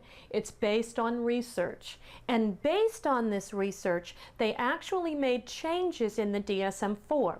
For example, there used to be in the DSM-3R, there was a diagnosis called passive aggressive personality disorder. And if you talk to some folks in the field, they're still talking about it. Well, it was deleted from the DSM-4. It is no longer a personality disorder in the DSM-4. And the reason that it's not is because passive aggressiveness is a pattern of behavior. It's a pattern of behavior and doesn't truly meet the criteria for a full-blown diagnosis. So it's the pattern of behavior, and it was removed in the DSM-4 because research did not support it as a full-blown diagnosis. So research, 500 field trials, is absolutely critical to the DSM-4. It's clearly based in research. And one of the biggest changes between DSM-4 and the DSM-4-TR text revision that came out in 2000. I'm doing a book on the text revision right now, and I'm really excited about some of the changes that have been showing up through research. And one of the things that is very clear, one of the major differences between the DSM-4 and the DSM-4-TR text revision is that a lot of the research, those 500 field trials, are now coming due. So between 87 and 94 is where the bulk of the research came from. But now, between this, when this came out in 95 and 2000, all right, there's a lot more research that has come through. So one of the major changes between the DSM-4 and the DSM-4-TR is the addition of the research piece, the addition of what we've learned in terms of the diagnostic criteria. What isn't in the what is not different about the DSM-4 text revision is the coding, the billing, and the actual criterion for each diagnosis have remained the same as the DSM-4. The major changes are in research. For example, there are 5 types of schizophrenia, from the undifferentiated to the residual to the paranoid. One of the things that they say in the DSM-4 text revision is that maybe research is supporting that there's maybe not as clear a definition between the different types of schizophrenia. That schizophrenia in itself is a condition, but maybe we're not going to be able to type it as we've done in the past. So that's one way that there's been changes, but not a lot of specific changes. And probably on the test itself, worry about the DSM-4, the criteria from the DSM-4. That's probably where you want to focus, as opposed to just looking at what research changes have come through this other. So you've got diagnosis, culture, and research. Those are the 3 big areas that the DSM-4 has really changed in. The other thing I want you to remember is, as I teach this course and as we go through this section, I will talk about treatment, because as a social worker, diagnosis without treatment means nothing. I mean, I can figure out what somebody's got, but what am I going to do with it? So what I'm going to do is take it from not only the diagnostic realm, but take it into what we're doing in treatment. And that's why this section is going to overlap so much with the other pieces. It's going to overlap with communications. It's going to overlap with relationships. And it may indeed even overlap with the model section we're going to cover next. So there is a tremendous amount of overlap between the sections. In terms of looking at a sample test question, when addressing mental health conditions, use of the DSM-4 is most helpful in the area of. So what have we got here? We've got mental health conditions using the DSM-4. How is it most helpful? In diagnosing or in mental health conditions, DSM-4, most helpful. Again, break your questions down into segments in your mind. Start thinking this way, all right? And then look at your 4 choices. A, assessment interpretation. B, treatment regimes. C, medication recommendations. Or D, treatment planning. Break it down. All right, let's look at 2 at least. What are the top 2? Okay, mental health conditions, DSM, most helpful. Assessment interpretation, absolutely. Absolutely, that's a yes. Treatment regimes, no. It does not, excuse me, it does not suggest treatment regimes. Treatment planning, no. So immediately throw out B and D. And also medication recommendations, no, it does not. And by the way, on the test, you will have to know certain medications that we'll go over, because they're fair game on the test. So we'll go over the most common ones and the most common side effects that you need to be aware of, because social workers need to know medicines. But the answer then would be A. That would be your answer. That's the best. Between A and C, and A is clearly the answer. This is another one that's a nice clear one. And when you get a clear one, be happy, okay? Because sometimes they're not as clear. So A.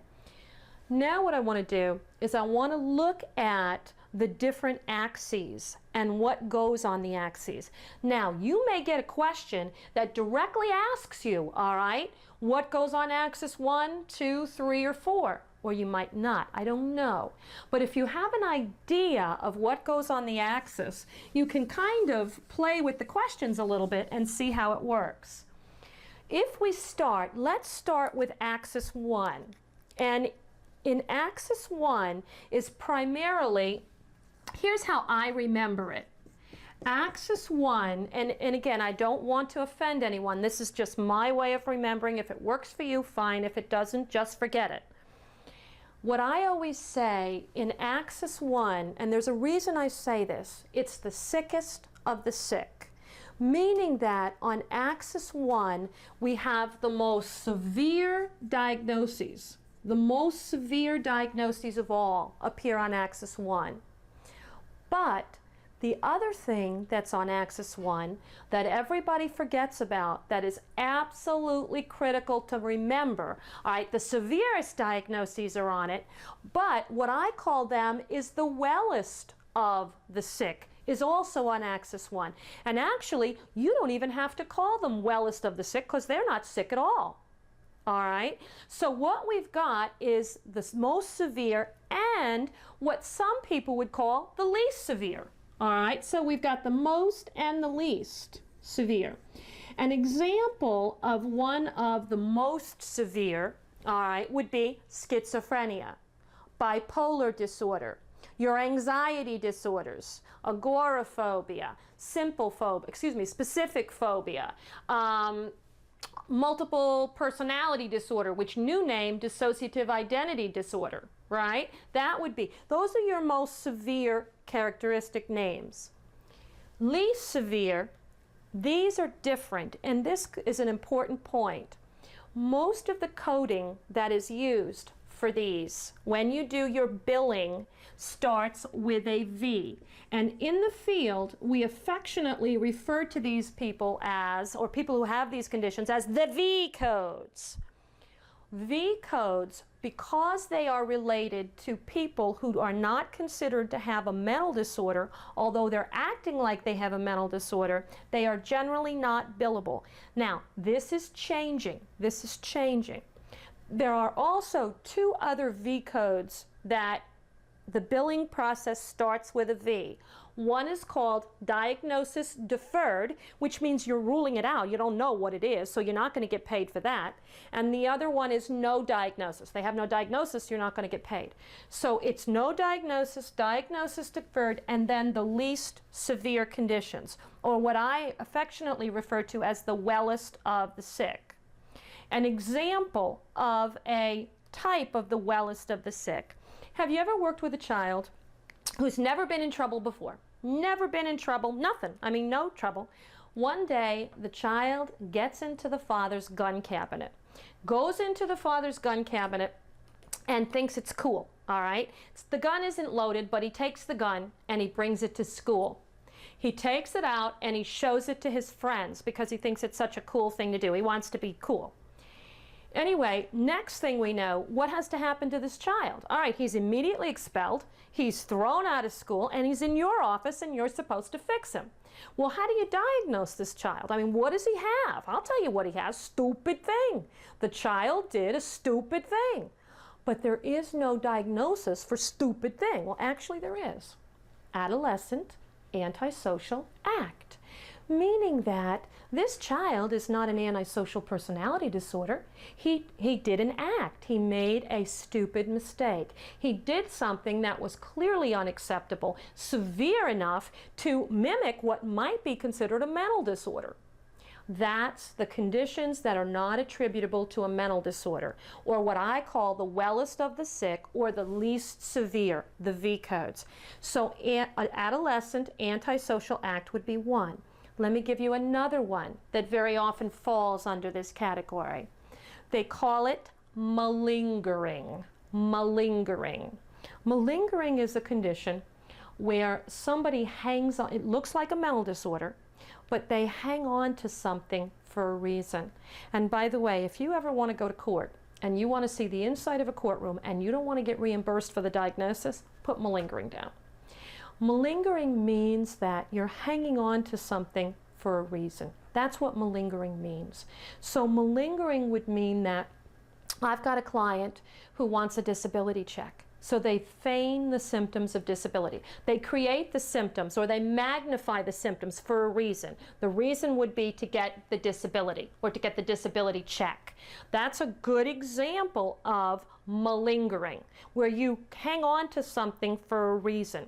When I worked in chronic pain management, one of the things that we always assumed is that we would not take anyone in chronic pain management to do biofeedback, deep breathing, stress reduction, who was in litigation. And the reason that we wouldn't do that is not because they couldn't respond to the treatment, but because they might hang on to the pain in order to sue, in order for the settlement.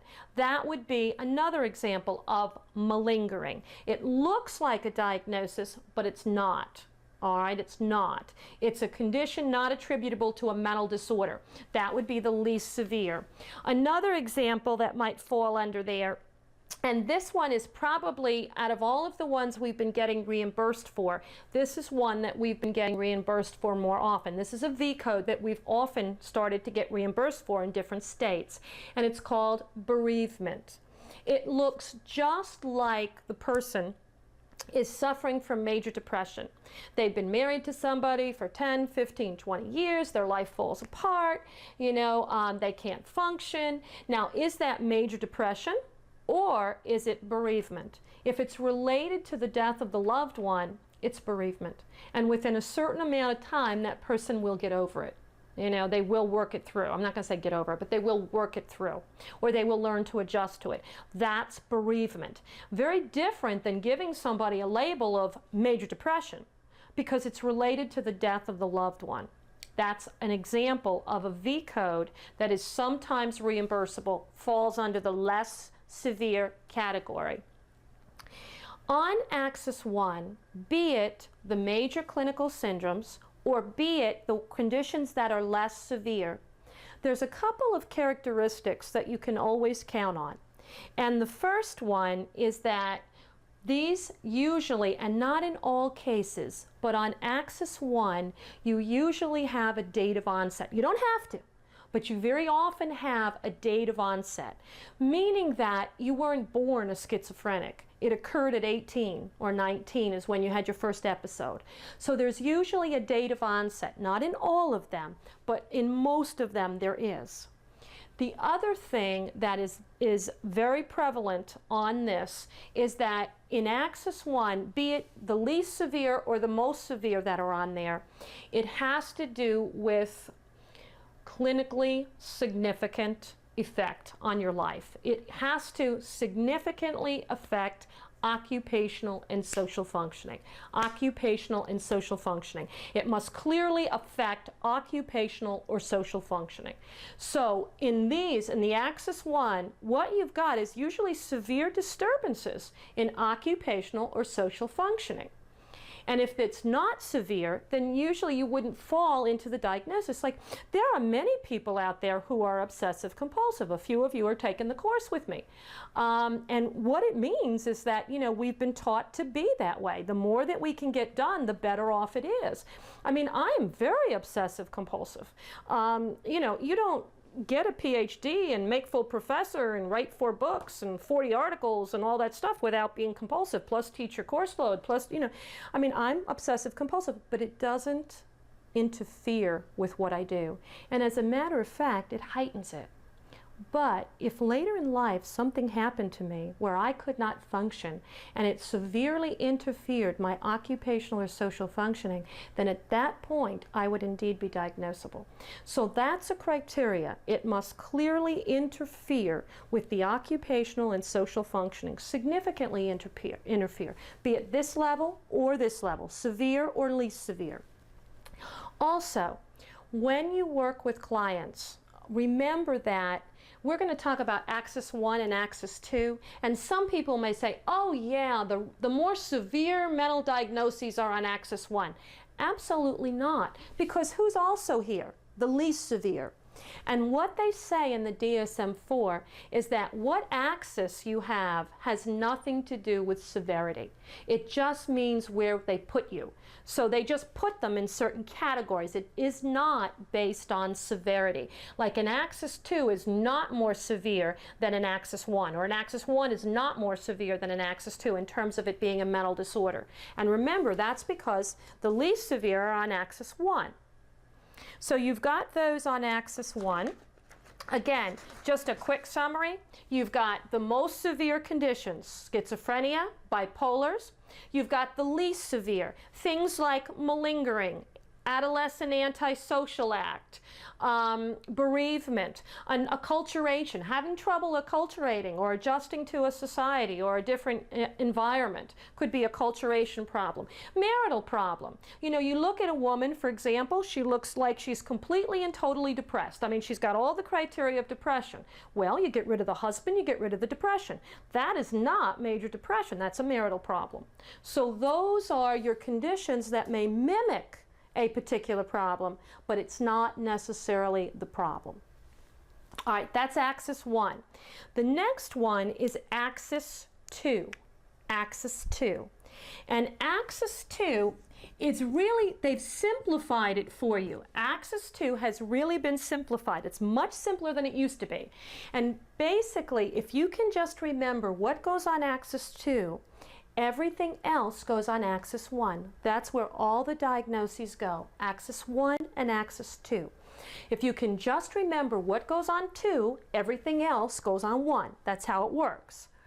On axis 2, and by the way, this is different than DSM-3R because the developmental disorders and all of that used to be on axis 2. They're not there anymore. They're not. They're on axis 1. The only thing that is on axis 2 is mental retardation and personality disorders. That's the only thing that is now on axis 2, mental retardation and personality disorders. Those are the two big things that are on axis 2 now. Now, mental retardation. The other thing I want to add, there's actually one more thing that is on here, and it's one of these. It's a V code, and it's called borderline intellectual functioning. And I'm going to talk more about that, borderline intellectual functioning. Not to be confused with borderline personality disorder. It's not the same thing. It's not the same thing. Borderline intellectual functioning has to do with, it's where you're not retarded, but you're not normal. You're in that zone where you're not in the mentally retarded range, but you're not in the normal range. It's that range right in between. They call it borderline intellectual functioning. Because it's so close to mental retardation, they left it on axis 2. So that is on axis 2. Mental retardation, personality disorders, borderline intellectual functioning. Those are the three major areas that are on axis 2. Now, personality disorders. We're going to go over the different personality disorders because they very often show up on the test. But the key to the personality disorder is, all right, the key, you can always tell if something is a personality disorder. And the way to always tell is it ends in 2 magic words.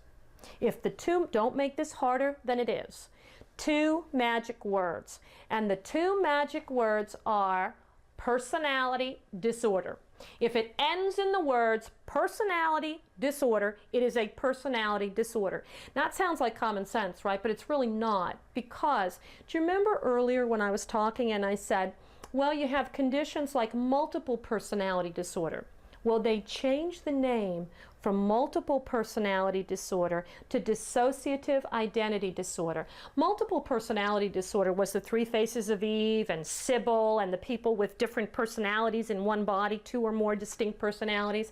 That was your old multiple personality disorder.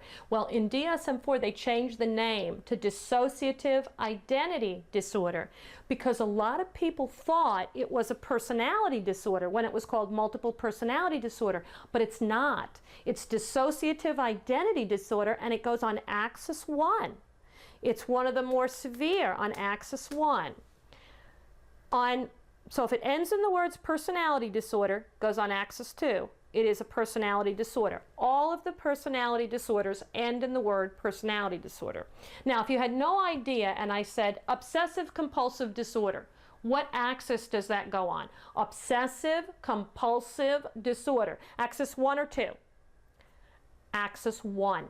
Because it doesn't end in the magic words personality disorder. All right, now, obsessive compulsive personality disorder. What axis does that go on? 1 or 2? Well, it ends in the words personality disorder, so it goes on 2. So axis 1 is the severest of the severe, so to speak, least severe, usually has a date of onset. Severe functioning difficulties very often occur in social and occupational functioning. Axis 2, on the other hand, mental retardation, personality disorders, borderline intellectual functioning. Now, if these folks on axis 1 have a date of onset, the majority of the people on axis 2, or these diagnoses on axis 2, do not have a date of onset. They're considered lifelong patterns of behavior. So most of the time, mental retardation, your personality disorders, borderline intellectual functioning, it's not like you wake up one day and you're borderline intellectual functioning. It's a lifelong pattern of behavior. Or you don't wake up one day and you're schizoid personality disorder. It's a lifelong pattern of behavior. These are lifelong, and what makes the axis 2 people, even though the diagnoses are considered less severe, what makes these harder to work with in many cases is that they often interfere with functioning but don't stop it. A lot of times axis 1 will stop it. It's so severe that they can't function. These folks can function, and that's why you'll hear a lot of people say how hard it is to treat a personality disorder, because it interferes with their functioning, but they're still able to function. And we'll spend a lot of time talking about the nuances between the different personality disorders, because that's fair game on the test. So we'll go through those. That's axis 2, axis 1, and axis 2. All of your diagnoses are on axis 1, axis 2. Has nothing to do with severity. Now, the other thing that I wanted to mention that goes on axis 2 that we very often don't bill for them, so we forget that they go on axis 2, is the defense mechanisms. On the test, we will have questions and answers that have defense mechanisms in them. So we've got to know defense mechanisms. And I want you to do me a favor with the defense mechanisms. I want you to focus on either the definitions that I give you here in my book or the ones that come from the DSM. Because what I have found in teaching the defense mechanisms and working with people for the last 12 years or more on this course stuff with these folks is that depending on who you read, defense mechanisms can be defined slightly differently, depending on who you read. So what I would do is stick to what is considered the most formal of the definitions of the defense mechanisms. And don't go by what you think it is, go by what we tell you it is. All right, make sure you go by what's in the book or what's in the DSM rather than the other.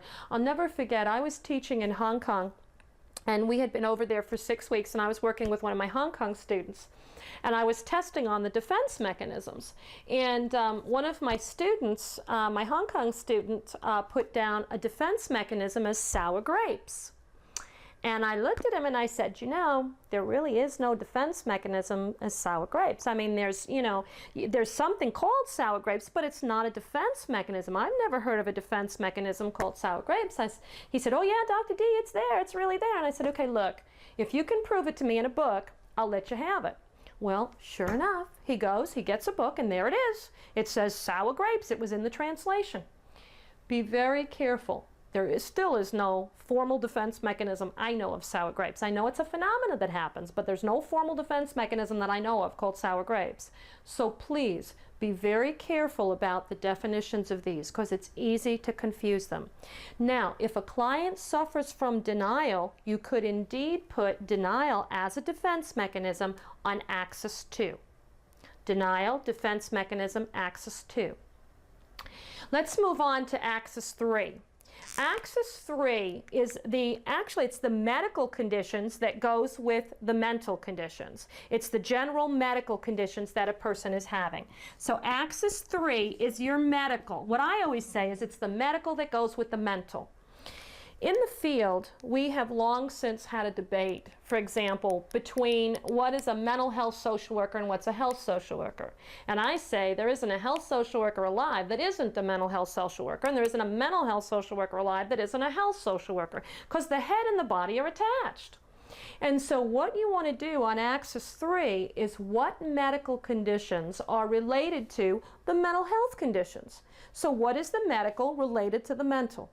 And there's a whole list of different conditions in the back of the book. There's an entire list of different conditions. And what you could do is just take a look at some of them, from the hearing, the vision, all of the different medical conditions. Now, technically, we are generally not the one responsible for doing Axis 3.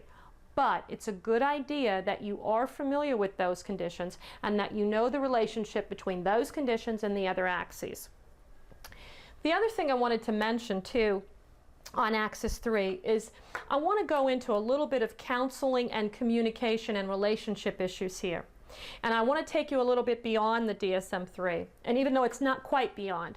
One of the things that, or one of the conditions that goes on this is something called hearing problems. Hearing problems, vision problems, and of course our medical. So hearing and vision are medical.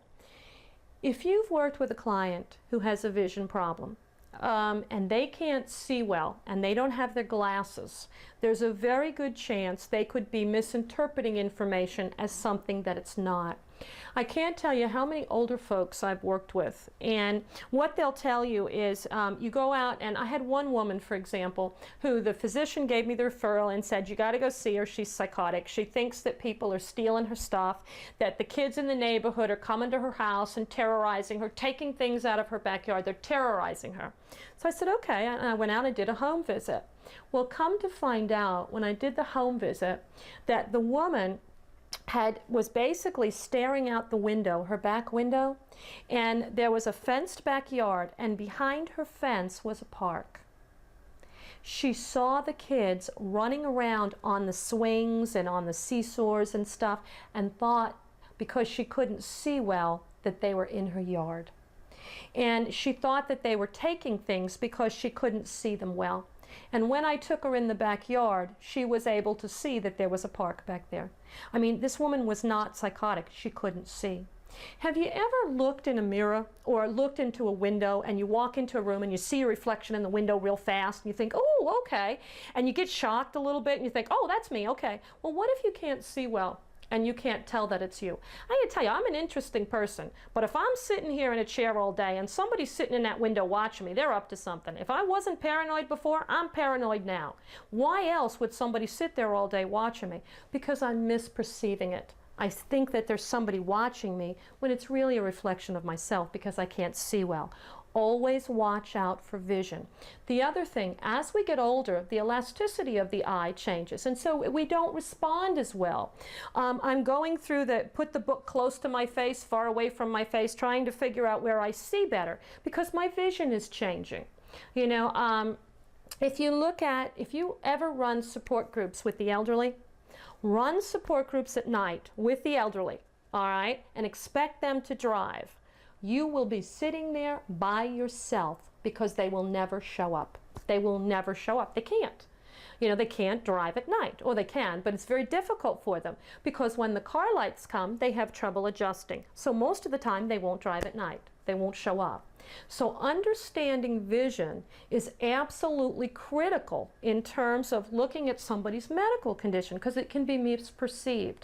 Another thing that is often misperceived is hearing. The whole issue of hearing, and that is indeed one of the diagnoses. Oh, by the way, always test for glaucoma. When have they had their last eye checkup? You know, and those kinds of issues with the vision. In terms of hearing, as we get older, this is normal. We have high-end frequency loss. It's normal, but it's a very mild loss. It is not severe. It's very mild, and actually, it's more pronounced in men than women. High frequency loss. Now, if you think about it, as a woman, when I speak, my voice is fairly high. So if I have someone who has a high frequency loss, they may have trouble hearing me. And the reason I would never want to yell at that person is because my voice goes up. it goes up, and then I become harder to hear. So what I always do, in my advice to anybody, who, if you suspect someone has a high-end frequency loss, grab a man, the first one you can find, because most men talk at a lower level. The voices are actually lower and they're easier to hear. Many times when I've worked in the clinical setting, I have clients who can't hear me, but they can hear a male nurse, or they can hear a male nearby. The other thing that you want to be very aware of is this whole issue of hearing aids.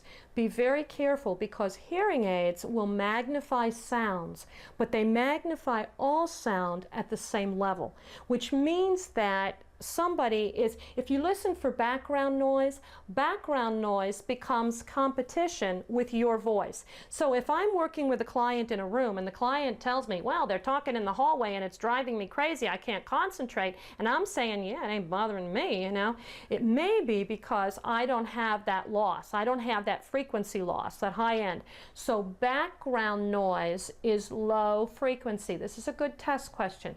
Background noise is low frequency, so it's really important that you take into account hearing issues. I also want to give you one more issue that I think is absolutely critical about the medical piece of this that we often forget about. I'll never forget, I worked with a client who came in. We've all seen these kinds of folks. He came in and said that there were demons in his teeth, that the demons had been planted in his mouth, they were in his teeth, and that no matter what he did, he, you know, couldn't get the demons out. And he was really, really psychotic. We admitted him to the hospital for observation, and I went home that night. And when I came in the morning, I was absolutely devastated by what I had found. The man had been so convinced that there were demons in his teeth that he had pulled every single one of his teeth out with his fingers. He was covered in blood, and he literally had pulled the teeth out of his mouth with his hands, trying to get the demons out. One of the things that we didn't do when this client came in, have you ever had a sinus infection? When you have a sinus infection and the roots of the teeth are covered on the sinuses, covered down the roots, it becomes extremely painful. I'll never forget one time I had a sinus infection and I went to the dentist and I said, I don't know what's wrong with my teeth, pull out every one of them. I don't care what you do, find the tooth that's rotten and get it out of there because it's driving me crazy. And the dentist looked and said, but there's nothing wrong with your teeth. And I'm saying, look, this is driving me crazy. We took an x-ray, and when he did, you could see the sinuses, how they were just pressing on the roots. By taking an antibiotic, I was able to cure the sinus infection. If somebody is having mental health problems, and they have a tendency to lose touch with reality, if they have a tremendous amount of pain in their teeth, why not think that it's provided by a demon? It's somebody out to get me. If I have the tendency towards paranoia anyway, how many times does a client come in and we do a really good physical? And how many times do we not take an x-ray, which really might show a medical condition that is either complicating or making the mental health condition worse? So it's absolutely critical on all of these test questions, and actually in practice for that matter, that we make sure people have a physical. And I've got to tell you, this man had a horrible sinus infection. And I can't tell you that there were demons in his teeth or that, you know, giving him an antibiotic would have stopped him.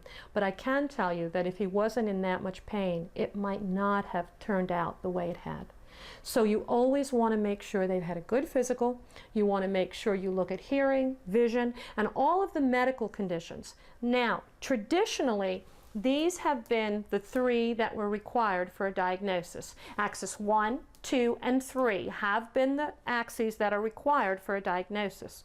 In the DSM-4, you must have all 5 axes. Whenever you work with a client, we no longer use just these 3. We use these 3, but we now use all 5.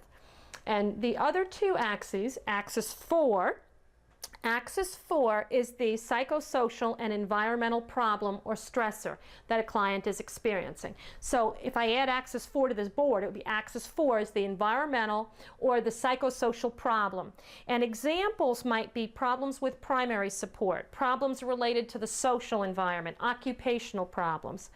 It used to be in the DSM-3R that this was a scale from 1 to 6. The higher the number, the higher the problem. You know, and actually it didn't work because we didn't know what was the difference between a 1 and a 2 or a 3 and a 4. So now what you do in the DSM-4 is list exactly what the problem is.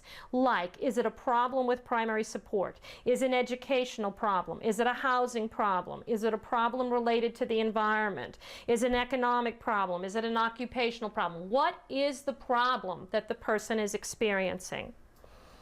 Axis 5, on the other hand, is the GAF. And the GAF is the Global Assessment of Functioning. GAF, Global Assessment of Functioning. And it is required. That's the GAF, the Global Assessment of Functioning. And actually the GAF is a scale from 0 to 100. And I want you to remember this. I want this to stick in your mind. I want you to hear my voice if this shows up on the test. The higher the number, the higher the level of functioning.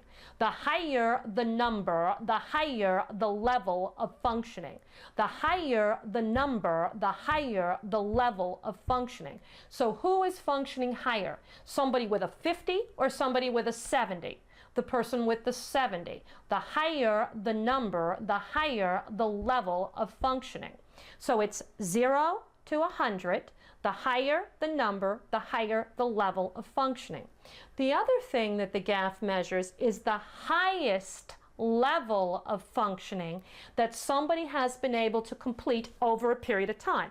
So what you've got is, if you've got from 0, if you've got, like, if I'm going to measure the GAF over the last 6 months, I'm not looking at the lowest level of functioning you've had over the last 6 months. I'm looking at the highest level. The higher the number, the higher the level of functioning. The higher the number, the higher the level of functioning. The higher the number, the higher the level of functioning. The higher the score level, or the highest level of functioning over a period of time. And usually we do it over the last year, possibly over the last 6 months, the highest level on admission, and the highest level on discharge. All right, so that's the higher the number, the higher the level of functioning, and you're looking at the highest level of functioning over a period of time, over the last year, over the last 6 months, upon admission, upon discharge. When you do the GAF, make sure that you clearly understand the higher the level. The other thing is, many hospitals, for inpatient admission, if I'm a social worker, I'm working on an inpatient admission unit. Now, it does vary from hospital to hospital, but usually the number for inpatient admission is 50 or lower. 50 or lower. A lot of them will say 45. All right, some of them will even say 40. And the reason for that, inpatient admission I'm talking about, I'm not talking about somebody who's chronically at a low level, but for inpatient admission, a 50 is what's going to determine whether or not you are, if you look at it, that's where suicidal intent comes up. All right, that's when you try to harm yourself. And whenever someone tries to harm themselves, we would hospitalize. So that's one of the reasons why 50 is what we consider the magic number, or the buzz number, for inpatient admissions. Because of, if you look at the GAF, that's the level. So it's 1 to 100, or 0 to 100. 0 means you don't know. 1 to 100, the higher the number, the highest the level of functioning. There was a sample test in one of the books that said that you're looking at, the GAF looks at the lowest level of functioning. And that's wrong, because it clearly looks at the highest level of functioning and over a period of time. So if you look at all 5 axes, you've got axis 1, 2, 3, 4, and 5, which are required in order to make a diagnosis. They are required. You need all 5. Axis 1 is the most severe and the least severe, so it has nothing to do with severity. Usually has a date of onset, and what usually occurs at that level, at axis 1, date of onset, and it severely disturbs occupational and social functioning. Axis 2, mental retardation, personality disorders, borderline intellectual functioning.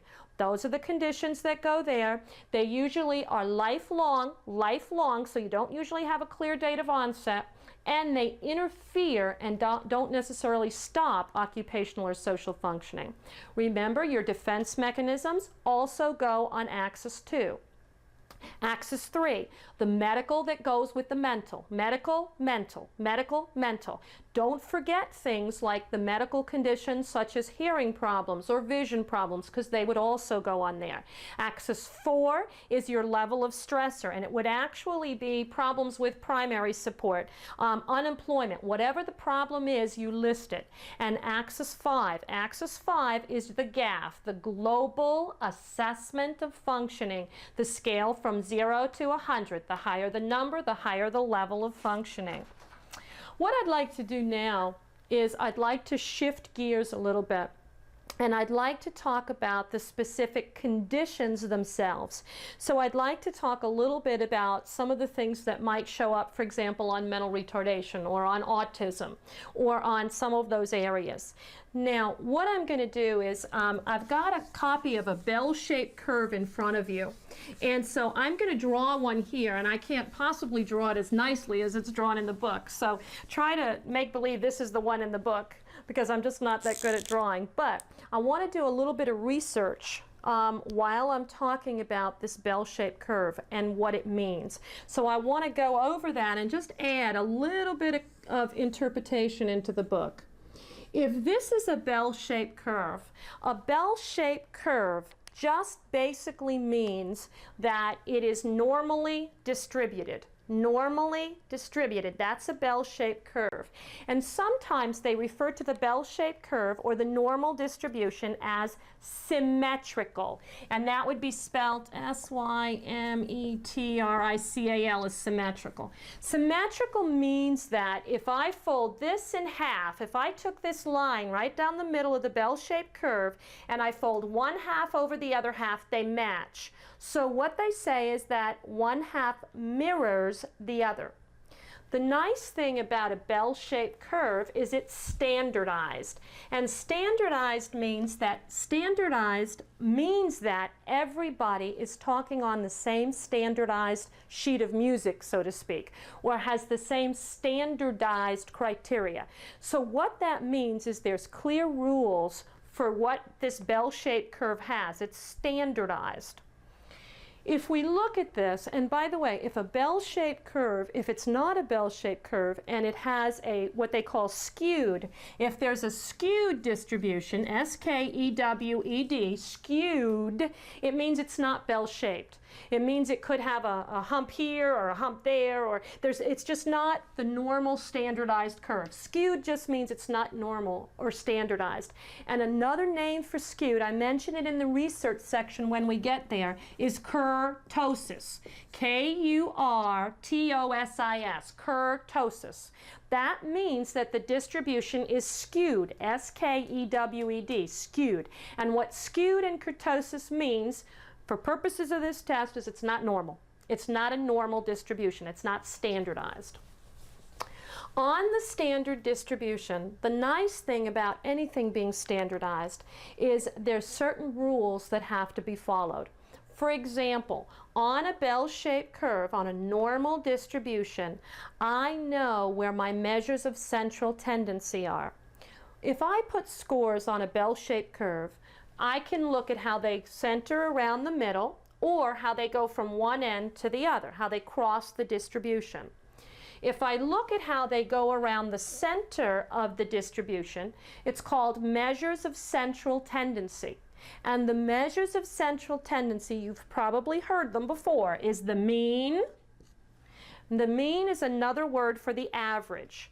An average means if I have 3 people, I take each score, add them up, divide by 3, that's my average. Another name for average is mean. So in a bell-shaped curve, the mean or the average score, the median, which is the middle score. You can see in a bell-shaped curve, the mean and the median are in the same place because the middle score is in the middle of the distribution. The mode. The mode is the most frequently occurring score. The beauty of a bell-shaped distribution is the mean, the median, and the mode, your measures of central tendency, are located right smack in the same place in the middle. If a distribution is skewed, or if it has kurtosis, you could have the mean in one place, the median in another, and the mode in another. So the beauty of a standardized distribution is the mean, the median, and the mode, your measures of central tendency, are right smack in the middle. The other thing that a bell-shaped distribution gives you, and is so helpful for, is that if you go from one end to the other, if we look at scores from one end of the bell-shaped distribution to the other, we can standardize them into units. So if the big picture from one end of the distribution to the other is called variance, if we break it down into units, subunits within that, it's called standard deviations. And the nice thing is that the standard deviation, all right, is within one standard deviation above or below the mean. We've got 68% of our scores. If we go 2 standard deviations above or below the mean, we've got approximately 97% of our people falling. And if we go within 3 standard deviations above or below the mean, we've got about 99% of our people falling. So a standardized curve allows us to predict patterns, and we can all talk on the same sheet of music. If 68% fall within one standard deviation above or below the mean. Now, a lot of people get confused between the word variance and the word standard deviation. Variance is the big picture, the way scores are free to vary from one end of a distribution to another. That's the variance. The standard deviation is how we break it into pieces, where we have one standard deviation above or below 68%, 2 standard deviations 97%. The way that I remember it is I think about it as a pie. Each standard deviation is a piece of the pie. So if the pie is the variance, each standard deviation is a piece of the variance. And actually, if I had the big pie and I wanted to find out the standard deviation, I would take the square root. So actually, it's the square root of the variance. I would go little. Just remember, it's a smaller piece. Now, if we look at normal intelligence and we look at how that falls on this Bell normal curve. Normal intelligence, and by the way, this is not in the DSM-4. This is not DSM-4. This is just understanding the background relationship to kind of pull it all together. So I am overlapping. All right, you're not going to find this section in the DSM-4.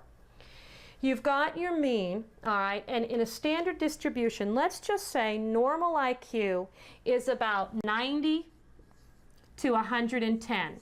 So 68% of us fall within 90 to 110. Now, what would be the mean or the average IQ? All right, it would be 100. So normal IQ is anywhere from 90 to 110, with the average being at 100. Now, I know that there's somebody out there who's got some background in psychology who's going to say, nope, nope, she's wrong, she's wrong. It's actually 115 to 85. Okay, it's 115 to 85, but it's not, all right? It's not. It's not 115 to 85 in that sense. And what it would be, all right, is very often what we do is an IQ score is said to be reliable. And they say within plus or minus 5 points, plus or minus 5 points, all right, plus or minus 5 points, this is our score, all right? So we could go from 90 to 85 could be my category, or 110 to 115 could be my category on the other end. So basically what you've got is what they call this sometimes is an SEM, standard error of measurement. So it's reliable, you get it over and over again within a certain standard error of measurement. And in this case, it would be 5 points. So actually, yes, I would say a normal IQ could range from 85 to 115. That's how it would work. Now, I want to make sure that you understand, and again, we're going to get into this when we talk about research, but I want to make sure that you understand the difference between reliability and validity, because it very often shows up on the test. Reliability, validity. Reliability, validity.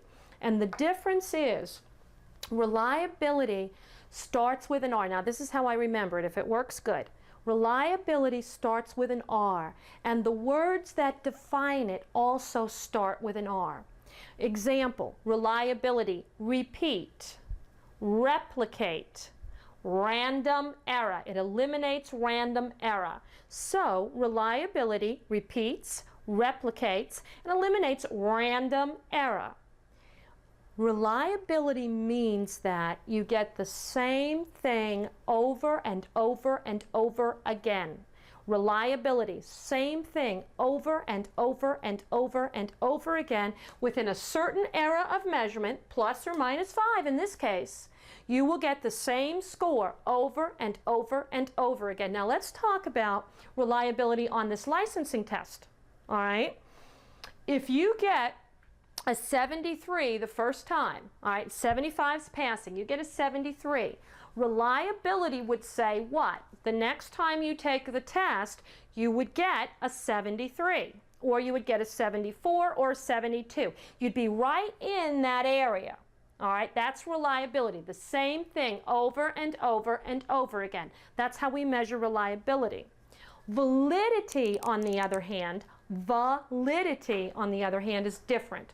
Validity, and here's how I remember it. Validity starts with a V and has to do with the value of what you're doing. The value, meaning that not so much can you get it over and over again, but does it measure what you want it to measure?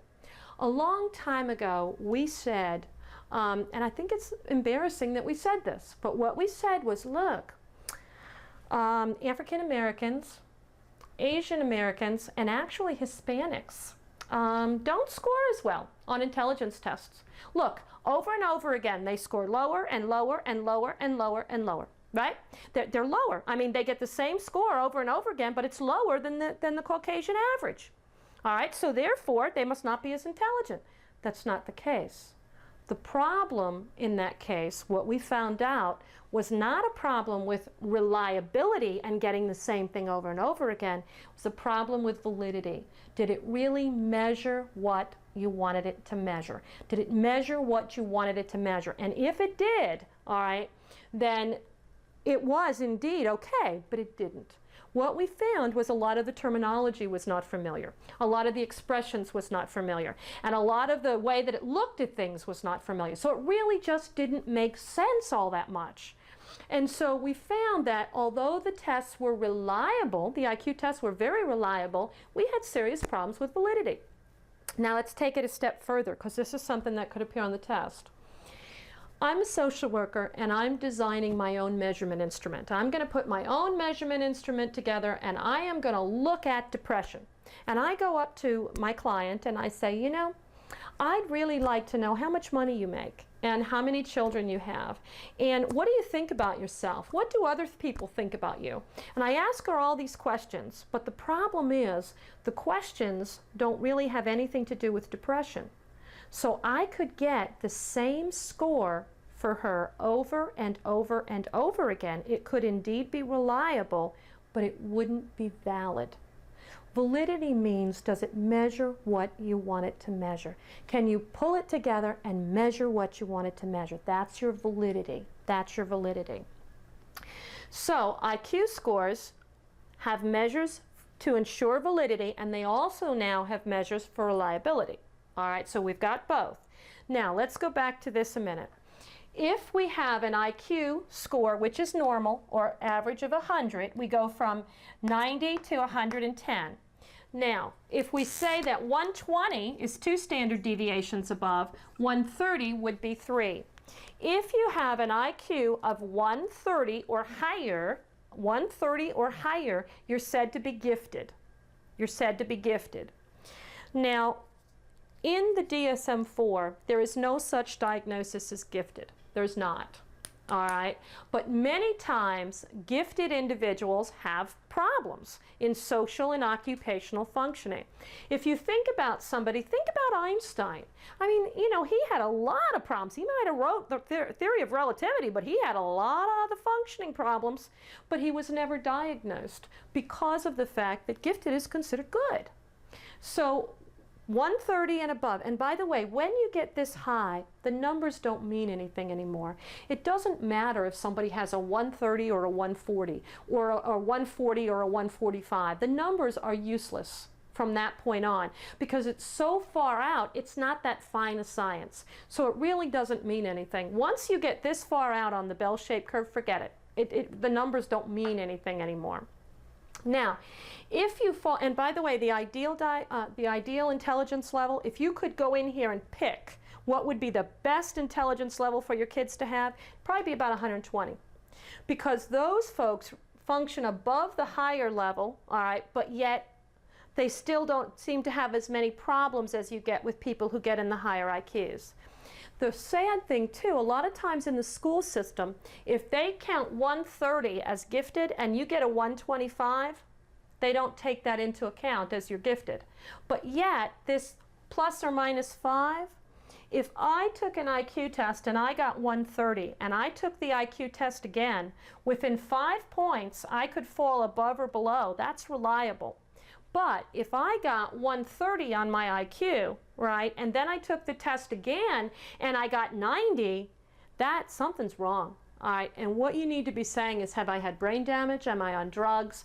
You know, IQ remains fairly stable throughout a person's life. It remains fairly stable throughout a person's life. That's your IQ score, will remain stable. I'm not talking level of functioning. I'm not talking your activities of daily living. I'm not even talking mental status here. I'm talking IQ. IQ scores are reliable and stay fairly consistent throughout your life. Now, there's also something I just wanted to mention to you because it did show up as a test question. It's called statistical regression. Statistical regression. People see it and they get hysterical. But it's really not that much. It's nothing really to get crazy over. Statistical regression means that on a reliable curve, we will regress to the mean. So what that means is if I got an IQ score of, let's say, 120, I took my IQ, I got 120, and then I have to take it again. Now, I could go to 115 or 125. What score would I be more likely to get? Well, statistical regression says we regress to the mean. So if I had a score of 120, I would most likely get between 115 and 120. Now, I could get between 120 and 125 and do something different, but most of the time I would go between 115 and 120. If I was over here and I got an 85 and statistical regression, I took the IQ test again, I could go 5 points up or down. I probably would go the 5 points up towards the 100 mean. So statistical regression means that you regress toward the mean. You regress toward the mean. That's the way that you go. You would actually regress in toward the mean. So if I had 120, I would go down. If I had 85, I would go up. So it's regressing towards the mean. On your licensing exam, if 75 is passing and you get a 74, taking all things into account and, you know, just looking at statistical regression, you would be more likely to get a 75 the next time than you would a 73, just because it's random luck, all right, just because of statistical regression. Now, who knows what would really happen, but that's what statistical regression says. It would pull you more towards the mean, and the mean on that test is set at 75. That's where the majority falls.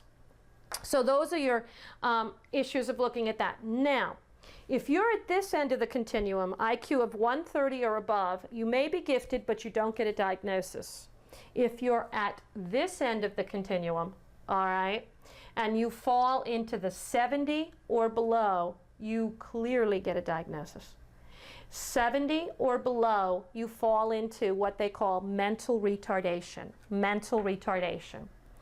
70 to 80 is that one area where it's called borderline intellectual functioning. That's the one that goes on axis 2. That's just like mental retardation. You're not quite mentally retarded, but you're not quite normal. So you fall into borderline intellectual functioning is the V code that goes on axis 2. All right, it's the only one on axis 2. And that's a good example of somebody who's borderline intellectual functioning is, if you've ever seen the TV show, there's an actor called Corky. Corky is a good example. He has Down syndrome. They say that he's mildly retarded, but he's not. He really is more borderline. You look at him, you watch him act, he's higher functioning than that. But that's borderline. Then if you go into the milder range, mild, moderate, severe, and profound. And what I think is unusual is gifted kids do not get put into, even if they have social and occupational problems, they do not get a diagnosis. Gifted kids do not. Yet, if you fall on this end of the continuum, you most certainly do. If you have social and occupational functioning problems, you will get a diagnosis. You'll fall under the mental retardation category. With that, let's talk about mental retardation. And let's look at the whole aspect of mental retardation. Now, it starts out with borderline intellectual functioning, and it can be anywhere from 71, 70 to 80. All right, and actually you could even take it plus or minus 5 points, that reliability quotient. So you could actually take it to 85. That would be your borderline intellectual functioning. On this section, mild, moderate, severe, and profound, I want you to know your IQ scores. You really need to know your IQ scores because of the fact that your IQ scores could be asked. One of the questions they asked on my test was a client who has an IQ score of 30 is most likely in what range? And then you would have to answer whether it was mild, moderate, severe, or profound. So make sure you know your IQ scores. Mild is anywhere from 55 to 70. Again, remember that plus or minus 5. 55 to 70. Where moderate is anywhere from about 35 to 55. Severe, 20 to 35. And profound, below 20. The higher the level of mental retardation, the more common it is. So as we go down, more people would be mildly retarded than moderately retarded, than severely retarded, than profoundly retarded. Okay, so it goes in. The more people would be mildly retarded than moderately retarded. Because the closer to the mean, the more people would be there. And of course, more people would be normal than would be retarded. All right, more people would be normal than would be gifted. If you look at the different categories too, I want to make sure you understand the difference between educatable and trainable. And these are two really important points. In mildly retarded, you are said to be educatable. And actually, before we called it mild, we called this level educatable. And educatable means that we can educate someone. We can train them. We can get them to function and learn. That's educatable. And the IQ score, or excuse me, the grade level that usually occurs at mild is we can get them up to about a 6th grade level, and they can live in the community, they can live in supervised settings without any problem. All right, that's your mildly retarded. And they are considered educatable. And what educatable means is they can be taught. You can teach them something. For example, if you're going to cook dinner, all right, have you ever thought about if you only have one oven, how are you going to get everything cooked in one oven? Like you're going to make fish sticks that have to go at 375 for 20 minutes, and you have potatoes that have to go at 425 for 10 minutes. How are you going to get both things to come out at the same time? Somebody who is educatable could figure that out. They could eventually figure that out, and they would be able to do it. And I'm not sure exactly how they do it. It just happens. You know, they can figure it out. That's educatable. Somebody who's educatable would start at the mild range and up. So somebody who has an IQ of 120 is educatable. Somebody who has an IQ of 110 is educatable. Somebody who has an IQ of 90 is educatable. So it's mild on up. That's educatable. If somebody is moderately retarded, moderately retarded, they're considered trainable. Trainable, not educatable. And that's important. All right, because if you're trainable, it means we can teach you to do something, but we can't really teach you to go beyond that. We can't teach you to go beyond the trainable level. We can teach you to do it, but we can't teach you to go beyond it. Like if you go to the store and something, you have $1 and something costs 75 cents. In trainable, it's very difficult to teach somebody that they're supposed to get 25 cents back. They know to put their hand out, they know to get change, and they hope you're going to give it the right change, but they don't know how much to get back. They just can't do that higher cortical level thinking. That's somebody who's trainable. Now, somebody who's trainable that starts at the moderate level, somebody who has an IQ of 110 is trainable. They're trainable and educatable, all right? But you cannot educate somebody who is trainable. That's the key. So if somebody is moderately retarded, I cannot educate them. One of the biggest issues I've seen in therapy, and I've seen it all the time when I work with clients, is that a lot of times you'll see, and I'm not quite sure why it happens this way, but very often you'll see an older male who'll marry a younger, moderately retarded woman.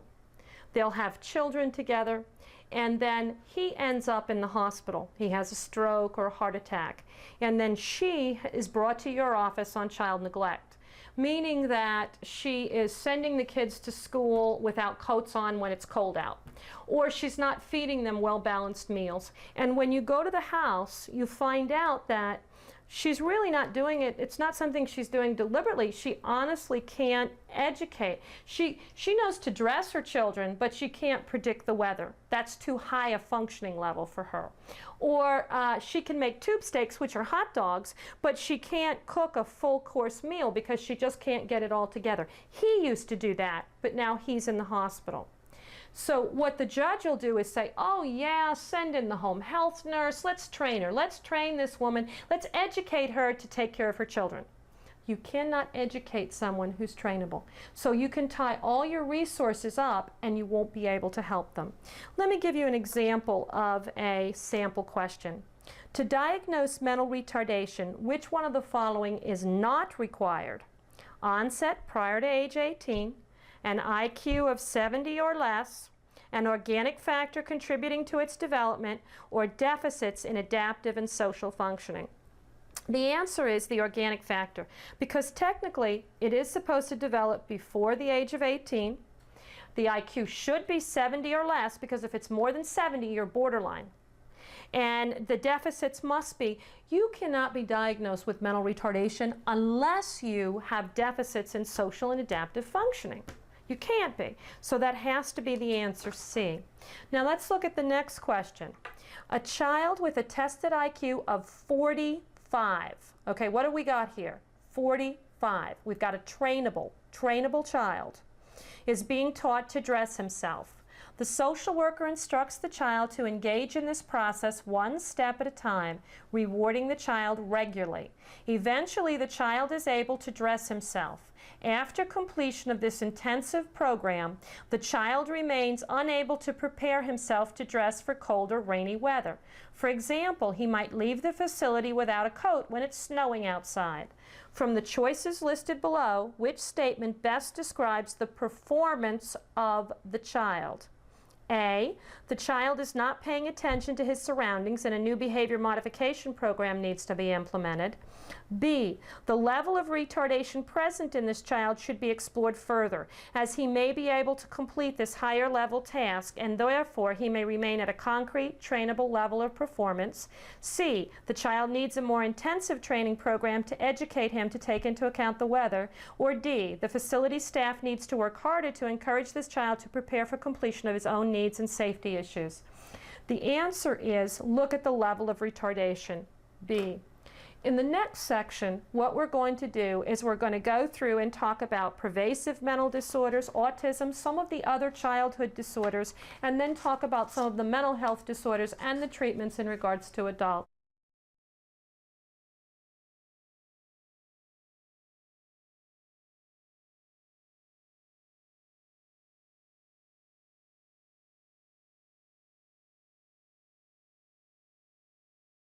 As we continue to talk about the childhood disorders, let's talk a little bit about the pervasive mental disorders and then the learning disabilities. Probably the biggest difference between the pervasive mental disorders, which would be things like autism, Rett's disorders, integrative disorder, and Asperger's disorder, and the learning disabilities, is that in the pervasive mental disorders, the behaviors that you see in the child are not normal at any age. So you have a lot of self-stimulating, self-injuring behaviors, rocking, spinning, head banging, and it very often has a poor prognosis. Where in the learning disabilities, you have a delay, but it's not necessarily abnormal at any age. Usually what we say is that we have a 2-year skill delay. We have a 2-year skill delay with the learning disabilities. So if I have a 10-year-old child, the child is functioning at an 8-year-old or lower level. So it's a skill delay with the learning disabilities as opposed to a complete missing piece, so to speak. In autism, one of the pervasive mental disorders, it's in its severe form. The onset is in infancy or childhood, self-stimulating, self-injuring behaviors. And 2/3 of the autistic children are mentally retarded, particularly in the moderate range. One thing too about autism is autism, if they ever ask you a question and say, is a mental health diagnosis more common in little boys or little girls? It's almost always going to be, if you don't know, it's almost always going to be more common in little boys. Just remember, little boys pretty much have everything in terms of prevalence. And actually, there were so few girls falling into some of the categories that they did add some new criteria. For example, they added some new criteria under conduct disorder and a few other different areas. So it's usually more prominent in boys. Almost all of the mental health conditions are. There has been proof that we do not believe any longer that it's related to parenting styles. Originally, with the treatment of autism, there was some real fear that the schizogenic mother or that the parenting style was so malfunctioning that the child developed the way that they did. And we don't believe that to be the case anymore. A lot of people get confused between autism and Asperger's, which is also a pervasive mental disorder. Asperger's is one of the new ones. There's actually 3 new ones that fall in the DSM-4 under pervasive. Now we have autism, Rett's disorder, childhood disintegrative disorder, and Asperger's. Asperger's and autism are the one that get the two the most confused, because actually they're very much alike. Probably the biggest criteria between autism and Asperger's is the fact that in Asperger's they don't have language impairment. If you talk to a child that's autistic, you may get fragments of words, or you may get some vocalization or no vocalization at all. In Asperger's, they can usually talk fairly freely, but what happens is it doesn't always make sense. It doesn't always jive. I can give you a clinical example. I worked with a child who had Asperger's, and basically what would happen was this child would watch TV and then would adapt the TV character. So the only communication that this child could make was through this TV character. And you know, when you first listen to it, it might be cute or funny, but he literally could not communicate to the outside world outside of the role of this TV character.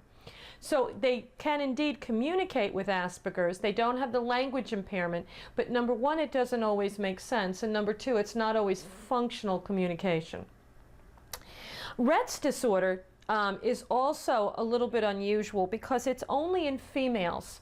And basically, Rett's disorder, one of the new pervasive disorders, has a deceleration of head growth, and the babies start out normal, and somewhere between 5 and 24 months the problems develop. And this is particularly problematic for the parents who think that the child's been doing really well, and then all of a sudden they take a downward plunge. The learning disabilities.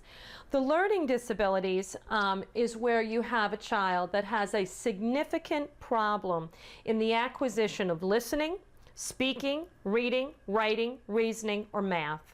And generally, the delay in skill level is about 2 years of age. So it's different than the pervasive, which are not normal at any age. You have that 2-year skill delay. It's also generally noted between the ages of 8 and 13. Again, as in most of these disorders, more common in boys than girls. And just remember, if you're working with a learning disability, generally we believe that kids don't catch up or they don't overcome the learning disability. What they do learn to do is compensate for it. So if they have a learning difficulty, they learn around it, or they learn to compensate with it and catch up. Social work treatment for the learning disabilities is behavioral in nature, almost always. And by the way, if you have a learning disability and you're taking this test, if it's documented, you can go to the licensing board or the credentialing board in your state and make a petition. And then what they will do is decide, and most of the time with a learning disability, they give you additional time, or they may give you something to help you with the learning process.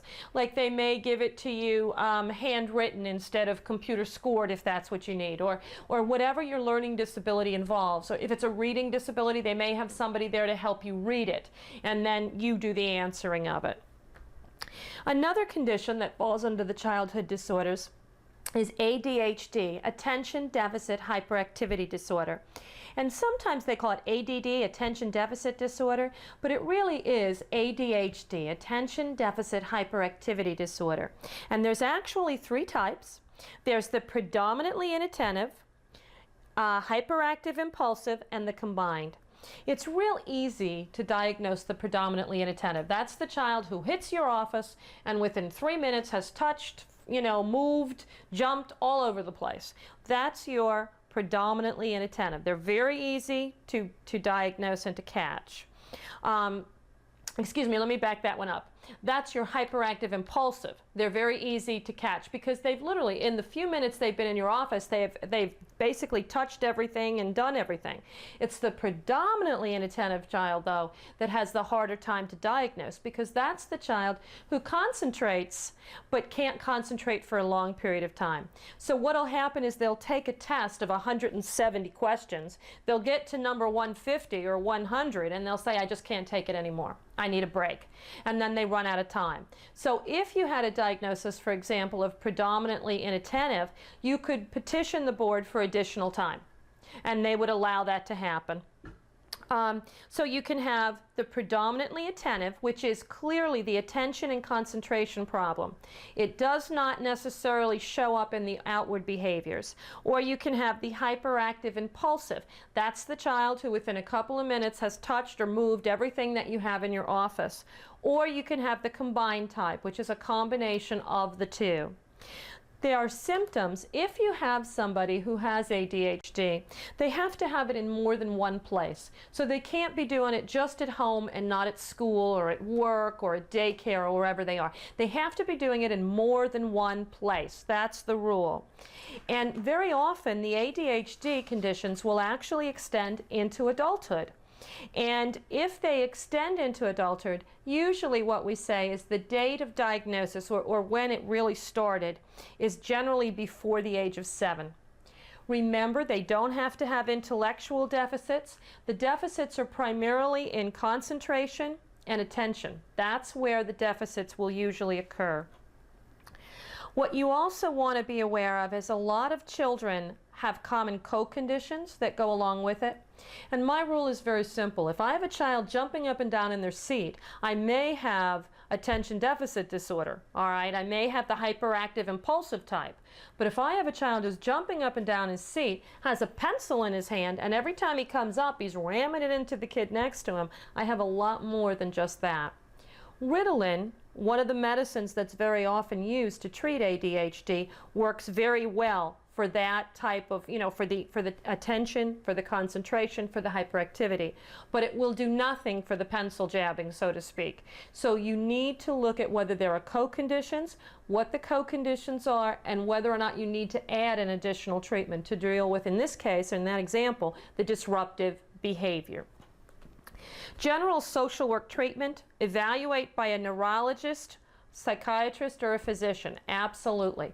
If you've got someone that you suspect is ADHD, make sure that that's your first referral. If you're giving referrals, make sure you're giving it to there to make sure that they've had the physical. Medication. Ritalin is the medicine that's very often used. Cylert is another one. The generic name for Ritalin, I just want to go over it with you because sometimes it does show up on the test, is methylphenidat. Excuse me, I always have trouble saying it. Methylphenidate. But make sure you know both Ritalin and the generic name because they do have a tendency to show up on the test. Also, remember that Ritalin has a very short half-life. And so if you get Ritalin in the morning, the medicine could wear off by noon if he gets it twice a day. And then if it wears off by noon, he gets it again. What do you think is going to happen in the evening when mom and dad come home and they're tired? He may be very hyper in the evenings and he's fine at school. So look for the medication regime and see if there might be a problem in that as well. The medication can actually increase tolerance, help them sustain attention, decrease impulsivity, and complaints of boredom and task irrelevance. The medicine helps them to focus. Now, if a child does not have ADHD, did you know that 80% of the world's supply of Ritalin is given to our kids? So there is probably a lot of overusage of this drug and maybe some inaccurate diagnoses out there. If somebody is given Ritalin that is not ADHD, it's a stimulant. And so therefore it may decrease appetite or it may be used in other ways. So it's always a good idea to make sure there's a really clear diagnosis and that you have tried other things before you try the medicine. If medication is not enough, please make sure that the diagnosis is accurate, which is kind of what I was leading to. Also help families to deal with the child at home, meaning that you want to identify parenting styles that can reinforce negative behaviors.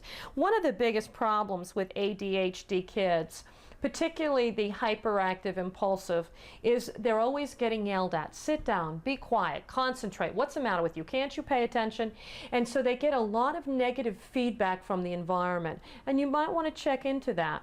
The people who have, or the children that have the inattentive type, usually suffer in their grades because they can't concentrate. So you may not necessarily see people yelling at them all the time, but they have a real hard time focusing their attention and concentrating.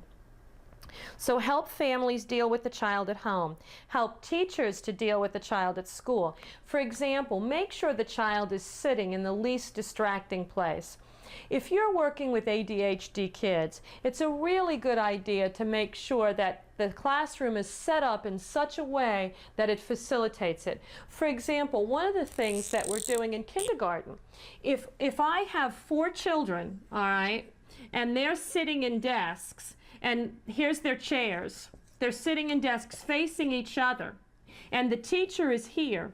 For an ADHD child, this could be very problematic because they're seeing all this stimulus and attention. If a child is ADHD, what you want to do is rework this type of a situation. If the teacher is here, you would want the child and the desk right here so that the child is focusing. You wouldn't want the ADHD kid back here so that he's got heads in front of him before the teacher. So you'd really want the child as close to the teacher as possible, and you want to limit as much distraction. If the door is here, you certainly don't want the child sitting next to the door. If the window is here, you don't want the child sitting next to the window. So rows tend to be the best, directly in front of the teacher to limit the distractions around the child, keep them away from windows and keep them away from doors whenever possible. So you want to manipulate the child's environment and work to make sure that you're looking at those issues. Very often, too, by the way, children need academic catch-up. And what we do, one of the things that seems to work very good with these kids, particularly the ones that have the attention inattentive problem, is that we use computers. What they can do is teach themselves on the computers and set their own pace. So computers tend to be very good tools for teaching with ADHD children. Allow these children more time to complete the tasks. Again, if you have ADHD, you write to the board on your own particular licensing exam test. They will give you more time to take the test. Address self-esteem issues in counseling. Always address self-esteem. It's absolutely critical. And by the way, if I was going to measure self-esteem, let's do a little counseling. Let's take this into communication, relationship, and counseling piece. If I was going to do counseling and I wanted to know about somebody's self-esteem, if I had a client in therapy, what I would do to measure self-esteem is ask the child, the first thing I would do is ask the child, what do other people think of you? If other people were in this room, what do they think of you? What do your parents think of you? What do your friends think of you? What do other people think of you? That's critical. And if you're working with a child, you almost always want to start with, what do your parents think of you? Then once you've done that, you can ask them what they think of themselves. So it's what do others think of you, and then what do you think of yourself? That's a good way to measure self-concept and an excellent way to measure self-esteem. That's the way you start the process. And that was a test question that had shown up. Now, it came out in a different way. And one of the things I want you to know is as we go through this course, please don't try to memorize test questions. What we have to do is talk about application principles and then how to apply them if they come up. So address self-esteem issues for sure. And then behavioral and cognitive techniques are often used, very much so. Another disorder that is used, that often shows up on the test in terms of children is the conduct disorder. Now actually there's two that often get mixed or lumped together. One is conduct disorder and the other is oppositional. So conduct, oppositional disorder. The two of them are different, but they do have some similarities. And here's my rule. If it works for you, good. If it doesn't, just forget it. If they scare you half to death, it's a conduct disorder. If they drive you crazy and you want them to go find another social worker, it's an oppositional disorder. Conduct disorders usually fall into a couple of categories. Severe aggression to people and animals, destruction of property, deceitfulness or theft, and serious violations of the rules. So in your conduct disorder, you're usually looking at severe behaviors. Not something simple, but more or less a severe behavior. In an oppositional disorder, on the other hand, they can make you crazy because they don't necessarily harm other people, but they question everything. I had a young woman who came into my office and she sat down and within, she was about 12 or 13, within 5 minutes of approaching and sitting down in my office, she said, look, I don't really want to be here. I don't really want to talk to you. I don't even think you can help me. And you certainly don't care about me. All you're doing is setting me up, you know? You don't really care about me, and I don't even want to talk to you because I don't even think you know what you're doing, and I don't even want to be here. Well, after about 2 minutes of this, you want to say, oh boy, right? That's an oppositional disorder. They very often question your authority. They very often question the services, and they can be very difficult to work with. The conduct disorder, on the other hand, is a lot more severe. And it's very frightening in terms of when you work with some of these conduct disorder children. And we could go through, what came first, the circumstances such as child abuse, which very often is a co-condition, with conduct disorder, or whether the conduct disorder came first. But regardless, conduct disorder is where there doesn't appear to be high regard for others, and very often conduct disorder is considered a label or a diagnosis that is more or less a death sentence for a child, because as the child gets older, they may or may not develop antisocial personality disorder, but most of the time there's a connection between it, or there's a connection in practice between the two, even though they may or may not develop it. Antisocial personality disorder, by the way, is the old psychopath, sociopath. That's the person who really doesn't take the feelings into account of others, but also they tend to minimize the needs of others. That's your antisocial personality disorder. It used to be, at the age of 18, a conduct disorder was converted basically diagnosis-wise to antisocial, and now they wait till about 21 or so. So there does appear to be a pattern. Doesn't have to develop into antisocial conduct disorder, but very often does. I wanted to give you a case example of a conduct disorder, and I'll try to give it to you quickly, but I really wanted you to get a feel for the conduct disorder. I worked with a young boy who was about, I guess he was about 7 or 8 years old. And the mother had brought him in. And I worked in the hospital where I always got, because I had my doctorate, I always got the hardest cases. So they kind of said, oh, here, give this one to Sophia. You know, she'll do this one. Anyway, I went down and assessed this young boy. And he was about 7 or 8. Very cute child, very handsome, red hair, freckles, just great smile. I mean, an adorable child. He had originally been living with his mother, his real mother and father, stepfather, and now he was living with stepfather and real mother. And he had done some things that were, in the 3 days that he had been living with them, that were very hard to believe. He had took his sister, who was 3, and inserted a pencil into her vagina. He had took his brother, who was a year younger than him, his stepbrother, and masturbated his brother and then bit his penis when he became excited. He had acted out quite in very serious ways, you know, offending the rights of others. That's more of a conduct disorder. Now, the minute you hear this case, I know what some of you are thinking. Wow, this child is acting out sexually. And when a child does act out sexually like this, there should be a light bulb going on in the back of your head saying, history of child abuse, particularly either incest or sexual abuse. There's something going on there if they're acting out that way. And by the way, when a child acts out that way, it doesn't really have anything, in this case in particular, had nothing to do with sex. It was really power and aggression, and showing them that he was in charge. And this boy had been sexually abused. Okay, he had been by his stepfather.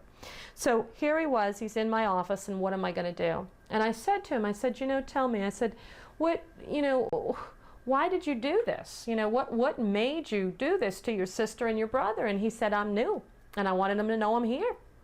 And I just wanted them to know I'm in charge, and that, you know, you don't mess with me, don't mess with my stuff, and don't mess with me.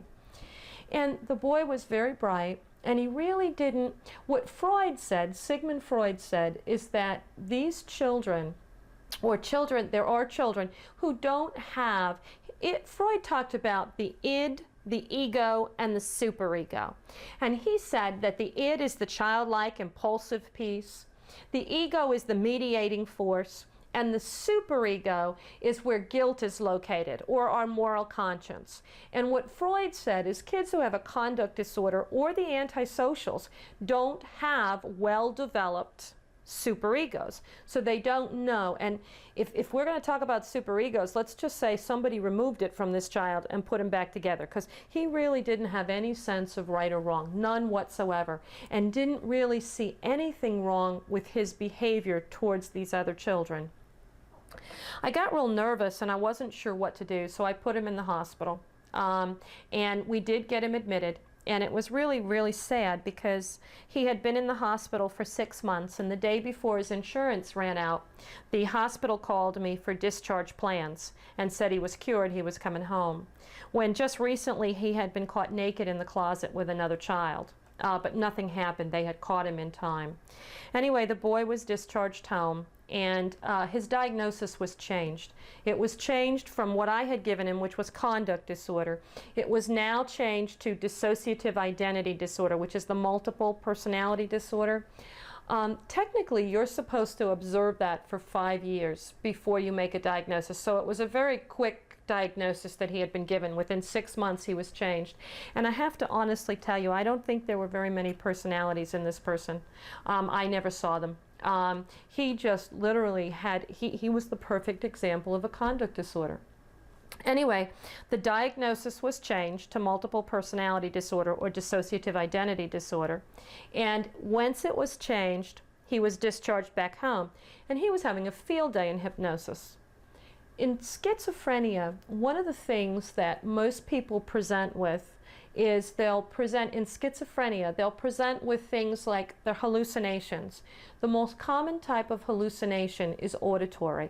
And most of when a client presents with an auditory hallucination, about 90% of them will have auditory, hearing voices.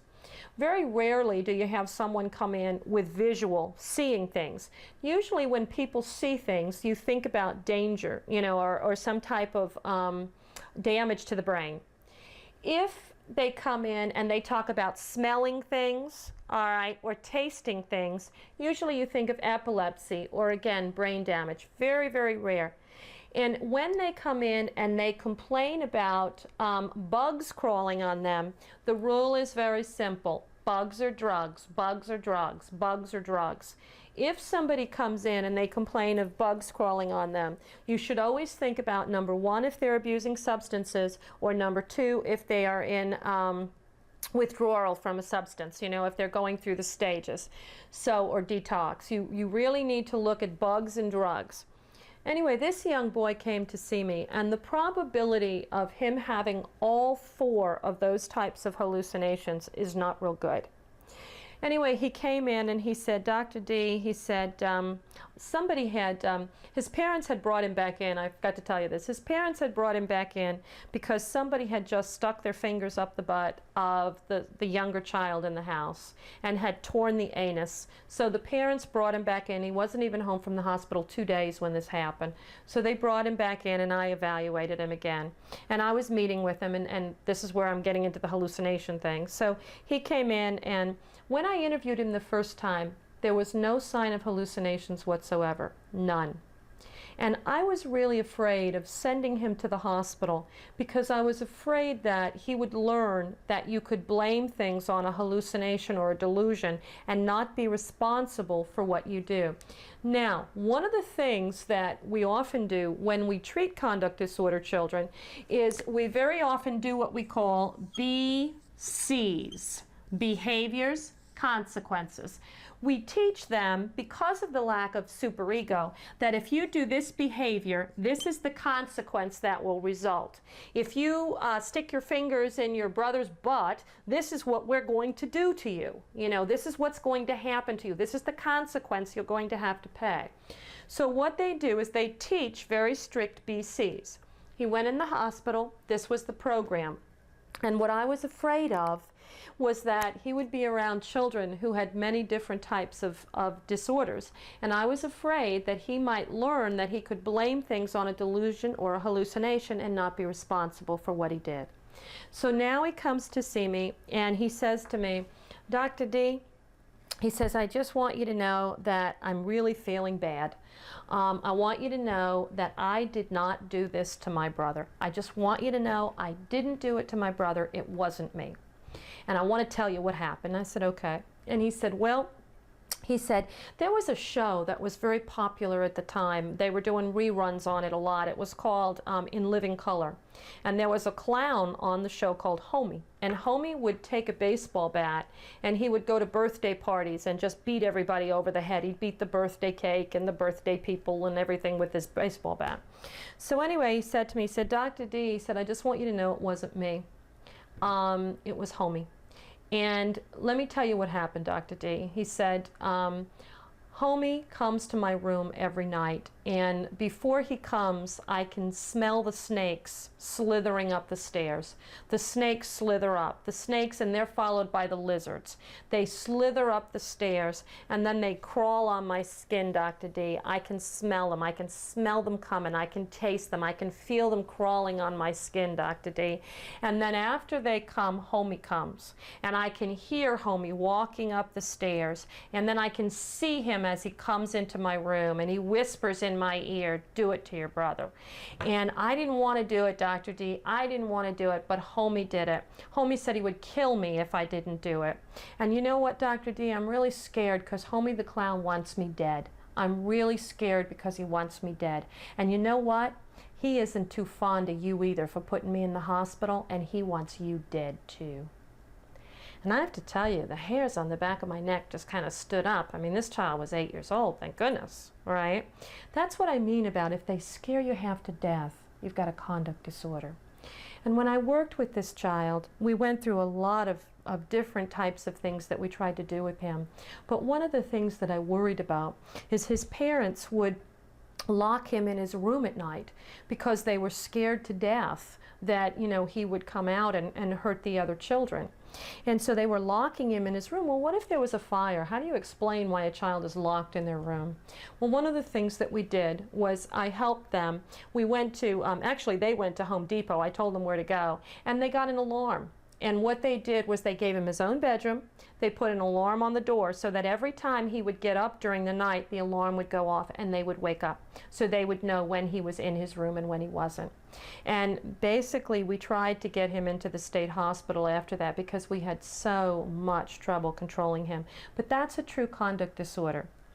Another type of disorder is the feeding and eating disorders. We've got pica, which is where the repeating incidences of non-nutritive substances, but it's not just trying something like a bottle cap that you find on the floor. It lasts for at least a month.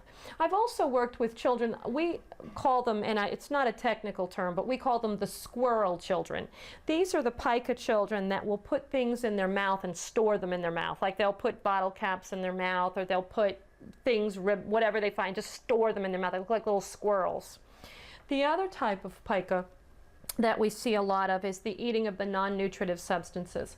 I'll never forget, I was doing an interview with a woman and she had her children. They were around her chair and the children were all playing around her chair, you know. And you know, one of the kids was like poking his head up and he had that look on like, I'm doing something I'm not supposed to be doing. And I said to the mother, I said, you know, what is he doing? She said, oh, he's fine, he's not doing anything. I said, no, I think he's doing something. She said, no, he's fine, he's fine. I said, no, I really do. And I reached over and I kind of, you know, eased him from behind the chair, and in his hand he had a stick of deodorant, and the cake deodorant, he was eating a stick of deodorant. And I said to the mother, I said, he's eating deodorant. And she said, yes, he is. And I said, what about that? And she said, well, he does that all the time. You know, he's done that ever since he was little. That's pica. Okay, that's pica. That's an example of pica. Tourette's disorder. Tourette's disorder is motor and vocal tics at the same time. So you've got motor and vocal tics at the same time. Onset before 18. And what you see a lot of times in Tourette's is you might see the motor tic, might be the shoulder, for example, and then you'll see the vocal tic is the word. There's a very popular show right now. It's called Ally McBeal. And on that show, there is actually two people that kind of have the Tourette's. And you can see, like, she'll go, chip, chip, chip, chip.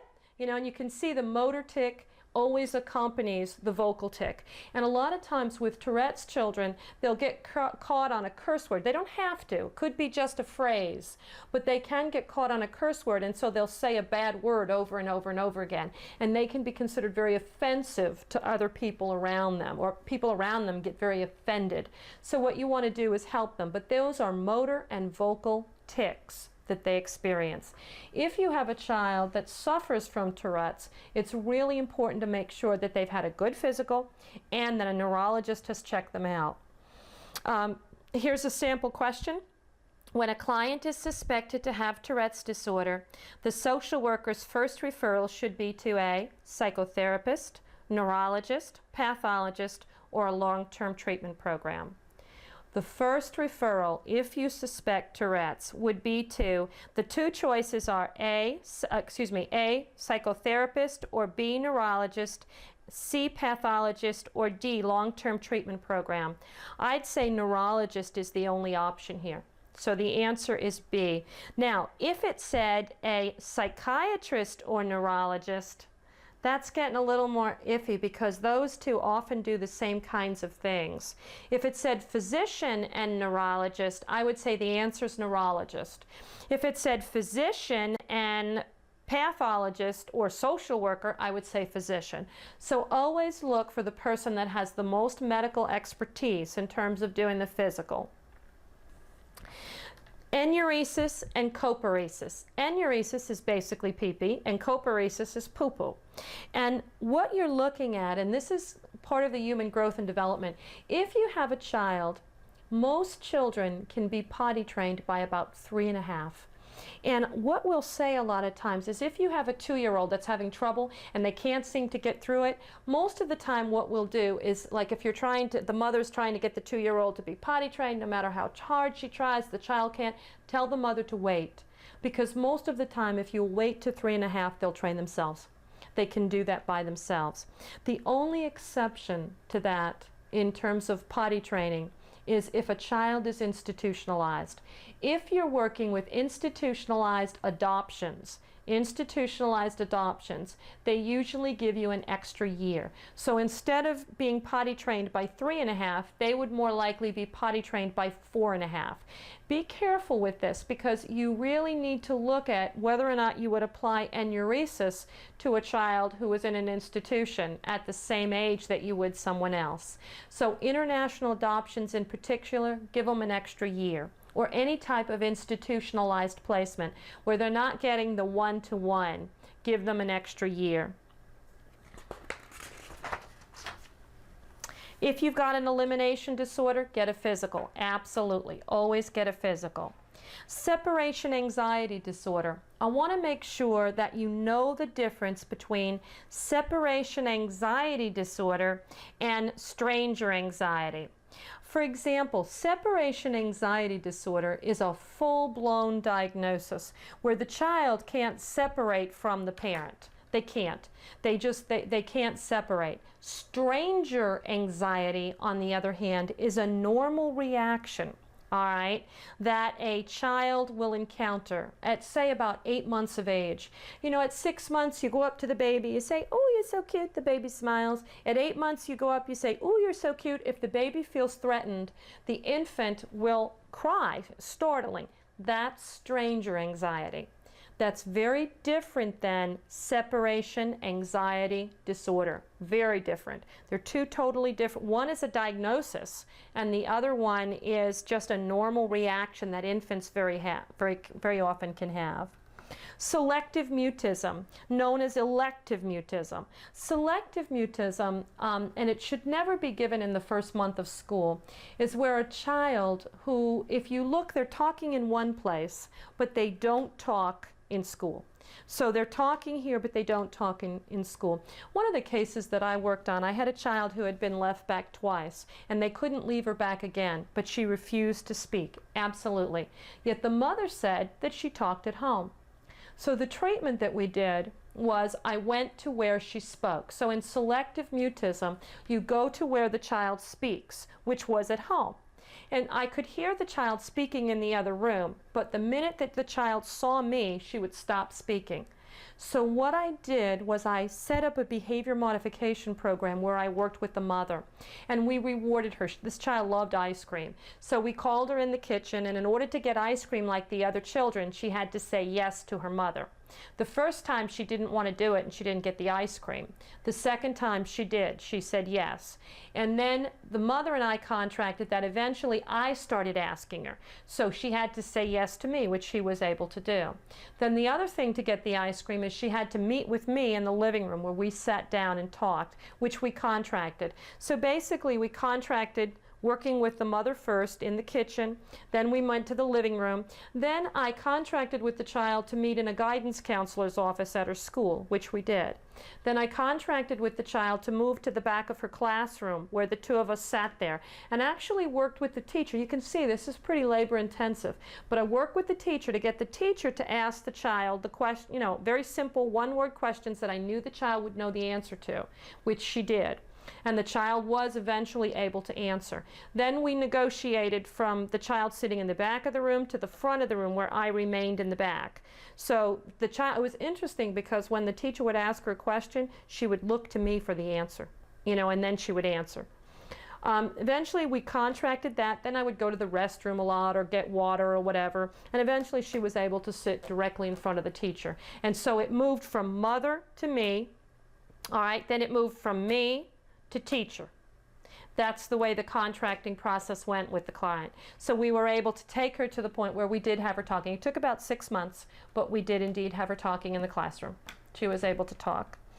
And by the way, she did, though, when she was in very stressful situations, she would revert back to not talking. So we spent a lot of time working on how to deal with that stress and how to get past that, because we didn't want her to revert back and then have to go back to square one.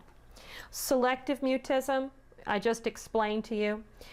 If we move now into the adult disorders. Let's talk about delirium and dementia. Delirium and dementia. It used to be called the organic mental syndromes, but now they've changed it. Now it's delirium and dementia. Delirium, probably the main thing, is that the symptoms are abrupt, they fluctuate, and you have clouded sensorium. It's of a brief duration, and it can happen in the young and old. Dementia, on the other hand, generally involves stable symptoms that do not fluctuate. They do not have clouded sensorium. It's of a long duration, and it must be severe enough to influence their occupational, social habits and interfere with their cognitive abilities. One of the things that people get confused about is the difference between clouded sensorium and no clouded sensorium. In delirium, you do have clouded sensorium. And what I always think about is I think about the child who is 4 years old and has a really high fever, 104, and the child is rambling, and you look at the child and you say, oh, something is wrong with this child. I have to do something to help this child. You know, the mother will rub him down in alcohol or whatever she tries to do because she can feel the urgency. You look at the child, or you look at the adult who has clouded sensorium, and you know something's wrong, and you know you've got to do something pretty quickly. If you look at the dementia person, however, they don't have clouded sensorium. And so what you see is somebody who looks basically just like you and me. And you don't understand why you're having problems communicating, because they don't look like there's something wrong. The best example I can give you of this is my first job in social work. I got a job with my bachelor's degree as the director of social work services. I'll never forget, I was so excited. I thought it wasn't based on my nursing degree, so they must have known something that I didn't know about me. Anyway, I was the director of social work services for a 192-bed skilled facility. Now, not only was I the director of social work services for this 192-bed skilled facility, I later found out I was the department of social work. I was it for 192 people. I literally had advocated for a desk and had to move the Easter hats off the desk, which served as a table for the activity director at the same time. But I was doing my notes, and I was going to change the world. And I'll never forget, I met this man, or one of my clients, and I decided I wanted to work with him. I wanted to use a technique called reality orientation and to really figure out what he needed to help him come back. I wanted to see if I could try this. And he was Polish, I was Polish, we bonded. I mean, I knew very well who this guy was. And so I went to his room to see him, and I'll never forget, I went in to talk to him, and I said, tell me about yourself, Mr. M. And he said, well, I used to play in a band, and I really miss it. And I said, what band did you play? And he said, I played with Jimmy Dorsey in the big band era. And Jimmy Dorsey was a very good friend of mine, and I really miss him, and I don't know what happened, and our children used to play together, and my children miss him, and he just was starting and talked about playing the violin and how wonderful it was. Anyway, I had this idea that I was going to use music therapy with him to try to help bring back some of his memories and to help bring back, some of the feelings that he was having. And so I was really excited about this, and I run back to my office and I start writing stuff down. I moved all the Easter hats and start writing stuff down, and his daughter comes into the office and she introduces herself, and I said, I am so excited to meet you. I said, this is so wonderful. I said, I had no idea we had a celebrity on our hands. And she said, what? I said, your dad, he played in the big band era, he played with Jimmy Dorsey, and she said, I don't know what you're talking about. My father never played in the big band. He couldn't. He's too old. And I don't even know who Jimmy Dorsey is. I've heard of him, but there's no way. I said, well, you played with him as a child. And she said, listen to me. I don't know. You have the wrong patient. And I thought, do I have the wrong patient? No, I don't have the wrong patient. But I was still learning, and I figured, okay, it'd be better off to say I have the wrong patient, go back and check it out, right? So I said, all right, well, maybe I do. And I ran right back into his room. Now, I hadn't even been gone 10 minutes, not even 10 minutes. And I went back in and I said, hey, Mr. M, tell me a little bit more about Jimmy Dorsey and the big band era. I want to hear some more from you. And he said, what? Who? And I swear it felt like, Twilight Zone. Dee-dee-dee-dee-dee-dee-dee. Was I here or wasn't I here? Did we just do this or didn't we just do this? When you don't have clouded sensorium, for the untrained observer, What you see is what you get. So you become, you believe what they tell you, but the way to really find out is to come back a few minutes later and they don't remember. They don't remember. It's not that they're lying to you, they just don't remember. And very often they do what we call confabulation, where they'll make things up that aren't true. And so when I came back, he really didn't remember. That's because he didn't have clouded sensorium. I didn't see it. And now, even now, I usually ask them something and come back and ask them again, just to test, because it's so hard to tell whether something is clouded sensorium or not. A lot of times, I remember when I was a child, I could sing. So I always went to the Future Nurses Club, and they took me to all the different nursing homes because I could sing. And when they'd take me, I'd never forget, every time I came back, I was absolutely devastated because somebody would grab me, the sweetest person in the world, and they would say, they're stealing my money, or they're not giving me what I need, or they're not feeding me. And I would believe it, and I'd tell the nurse, and she would say, no, no, no, it's just not true. I know it looks that way, but it's just not true. Many times when you work with volunteers in that, because you don't have the clouded sensorium, you don't see it. Family members are very often the first to see it because they know the person so well. But it's very hard to see that if they're not. Some of the different types of dementia. Dementia of the Alzheimer's type is the most common type, with the plaques and tangles in the brain. Vascular dementia, that's multi-infarct, the small repeated strokes in the brain. That's the second most common type. And by the way, you can have more than one type of dementia. And the way to be really clear as to what type of dementia someone has is a combination of social and family functioning, looking at how the person functions socially, family-wise, how they complete their own activities of daily living, so the social piece, the psychological piece, which is looking at the psychometric testing, and the X-ray or the CAT scan or the PET scan or the MRI, looking at those kinds of issues.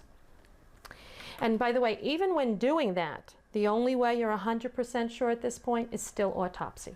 So we may get to 90 some odd percent, but still it's very difficult to see exactly what type of dementia someone has. And sometimes they can have more than one type. The most common, dementia of the Alzheimer's type, Aloysius Alzheimer, in 1907 did an autopsy of the brain, found the plaques and tangles. That's where it got its name. Vascular dementia is the strokes. It used to be called multi-infarct dementia. But don't call vascular dementia VD. It upsets your clients when you tell them that their mother or father has VD. Okay, so it's vascular dementia. Used to be called multi-infarct dementia, MID. Dementia due to general medical conditions. There are many different types of dementia, and one of them is HIV disease and the general medical conditions as well. I'm going to talk a little bit about AIDS and HIV and a little bit later in this book, but that is one of the types of dementia. Clinical diagnosis of dementia. It involves memory, language, behavior, the ability to learn, decreased problem solving, decreased judgment, social avoidance, paranoid symptoms, delusions, irritability, agitation, verbal problems, physical aggression, and increasing loss of control. The assessment and social work intervention with dementia. Basically what you want to do is in dementia we measure memory, recent versus remote. Recent memory stays intact. Or actually doesn't stay intact. Remote stays intact the longest because it's actually saved when the brain is healthier. Recent is the first to go. So they may not remember what they had for breakfast this morning, but they will remember their children. All right, that's remote memory when it was stored at a later date or at a different time. Measuring judgment ability. I want to explain something too. I want to talk about the difference between the short portable mental status questionnaire and intelligence testing, because a lot of people get confused between the two. Whenever you're looking at some of the different types of testing procedures, for example, mental status. Mental status is looking at a person's particular functioning level at that particular time. The way that we measure mental status is we might say that one of the short portable mental exam is one of the ones that we use. Today's date is the President of the United States is, the President before the President of the United States was, your mother's maiden name is. It's a series of questions. Today's date is, the year is. You add up the questions, and basically that gives you your mental status. Intelligence testing, on the other hand, all right, intelligence testing is very different. Intelligence testing is where you actually go in and look at something that stays fairly consistent over time. That's when we might do an intelligence test such as the Stanford Binet, or we'll go in and use the WISC, the Wechsler Adult Intelligence Scale. Those are different types of measurement instruments. When we're also working with dementia, we very often look at understanding orientation to person, place, time, and spatial. Understanding orientation, there's actually 4 phases to orientation. Person is the most basic phase of all, and that's ×1. That means we're oriented ×1. Place means that we're oriented ×2. That means we know who we are and we know where we are. The third phase of orientation is called time, and that means we're oriented ×3. So what it would be is oriented ×1 is person, oriented ×2 is oriented to person and place, oriented ×3 is person, place, and time. These 3 are the 3 phases of orientation that build upon each other. Time is probably the easiest to go. I know whenever I do an assessment, I look at my watch when I ask people what date it is just to make sure I got it right. So that's the easiest to go. Now, there's a 4th phase to orientation, and it's called different things by different people. But basically, it has to do with spatial orientation and a sense of what's familiar. A sense of what's familiar. And it doesn't build necessarily on the other 3. So you could have oriented ×2, person, place, plus spatial. Or you could have oriented ×1 plus spatial. Or you could have oriented ×4, which would be person, place, time, and spatial. Spatial orientation is a sense of familiar, and it's very important. For example, if you're working with an older person in the nursing home, and you have a woman who had a quilt on her bed for 20 years. You take that quilt and you put it on her bed in the nursing home. She sees the quilt, she sees the bed, she says, "This is my bed."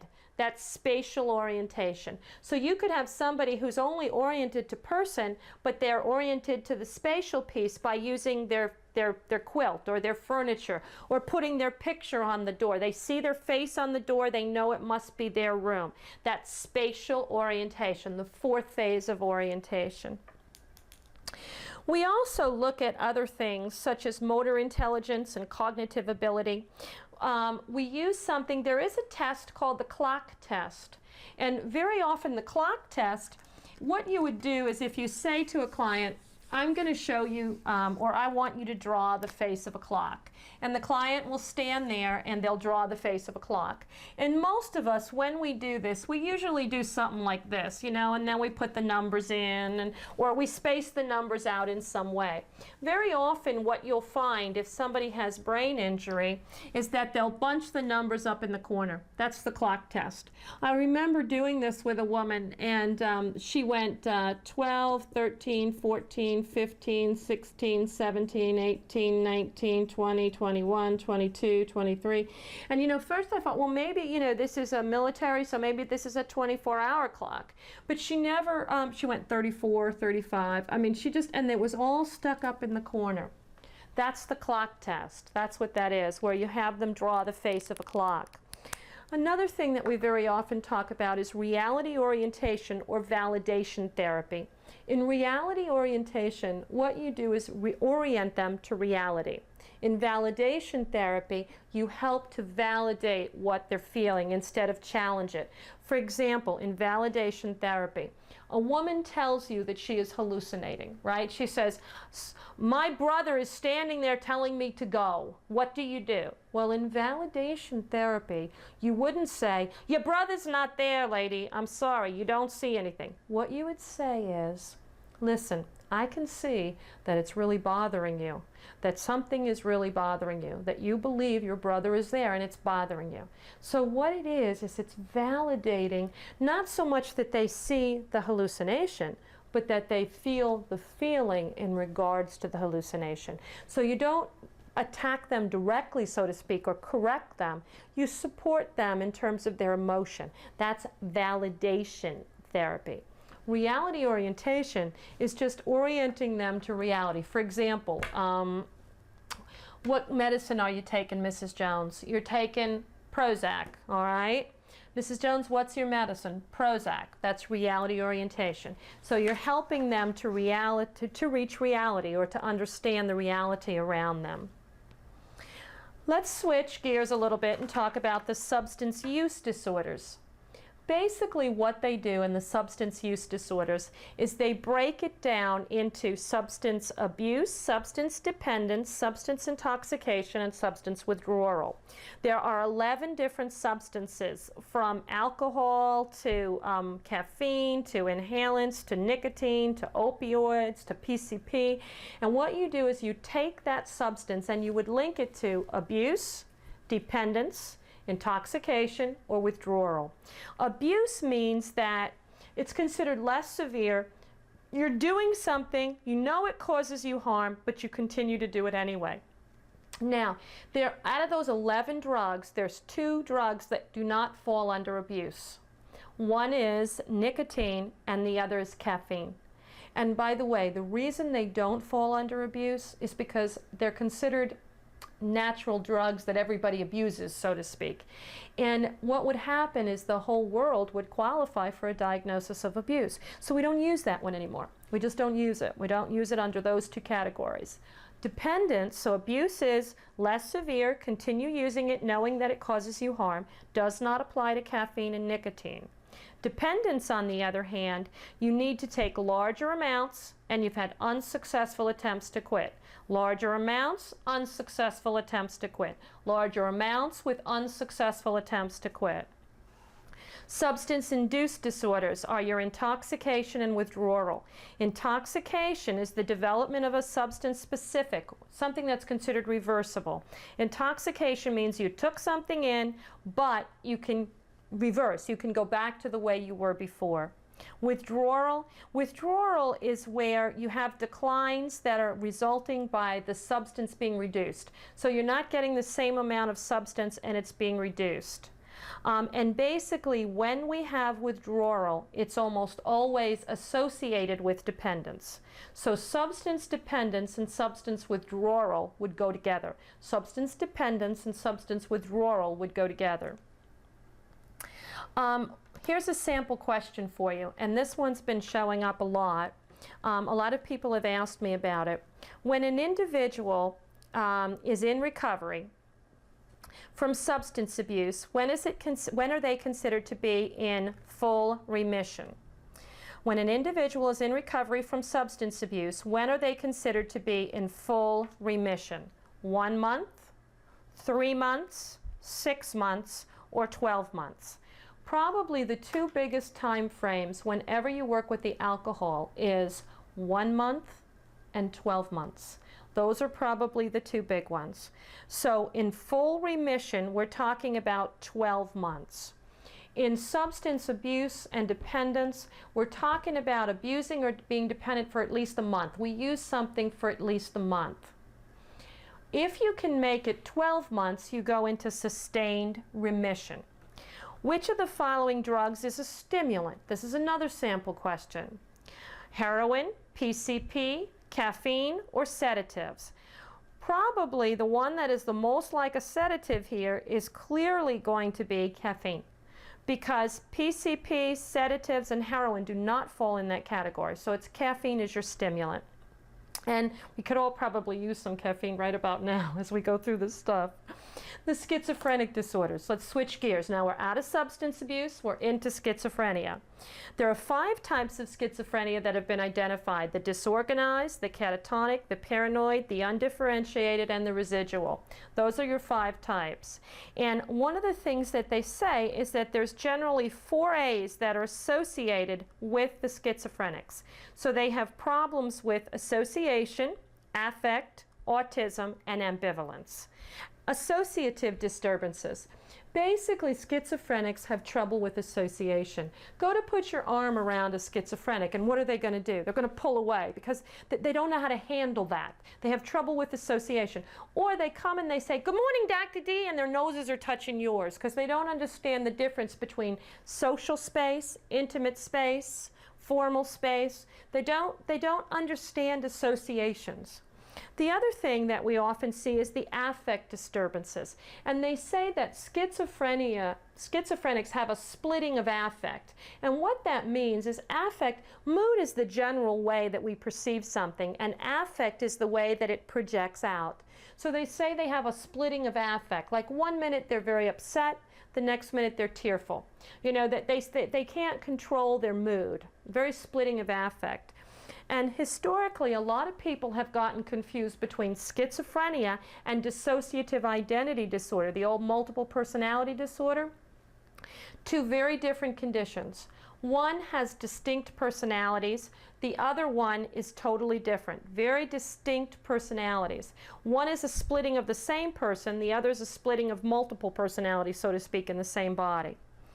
Autism, they're in a world of their own. And basically, childhood schizophrenia and autism used to be the same term. And now it's called autism. But autism means they're in a world of their own. And ambivalence. Ambivalence means that schizophrenics have a very hard time figuring out what they need to do or taking care of themselves. You know, they're going to take a shower, they're not going to take a shower. They're going to comb their hair, they're not going to comb their hair. I'll never forget when I worked at the state hospital. We had 1 ward up, and then the chow hall was 1 floor down. And what we would do was we would, you know, basically herd our schizophrenic clients into the elevator. We'd go 1 floor down to the chow hall, you know, to get our meals. Well, what happened one day was the elevator broke. And so we had to take them down the stairs. And it was 1 flight of stairs, but it was divided in half. It was unbelievable. It must have taken me an hour to get my troop down the stairs.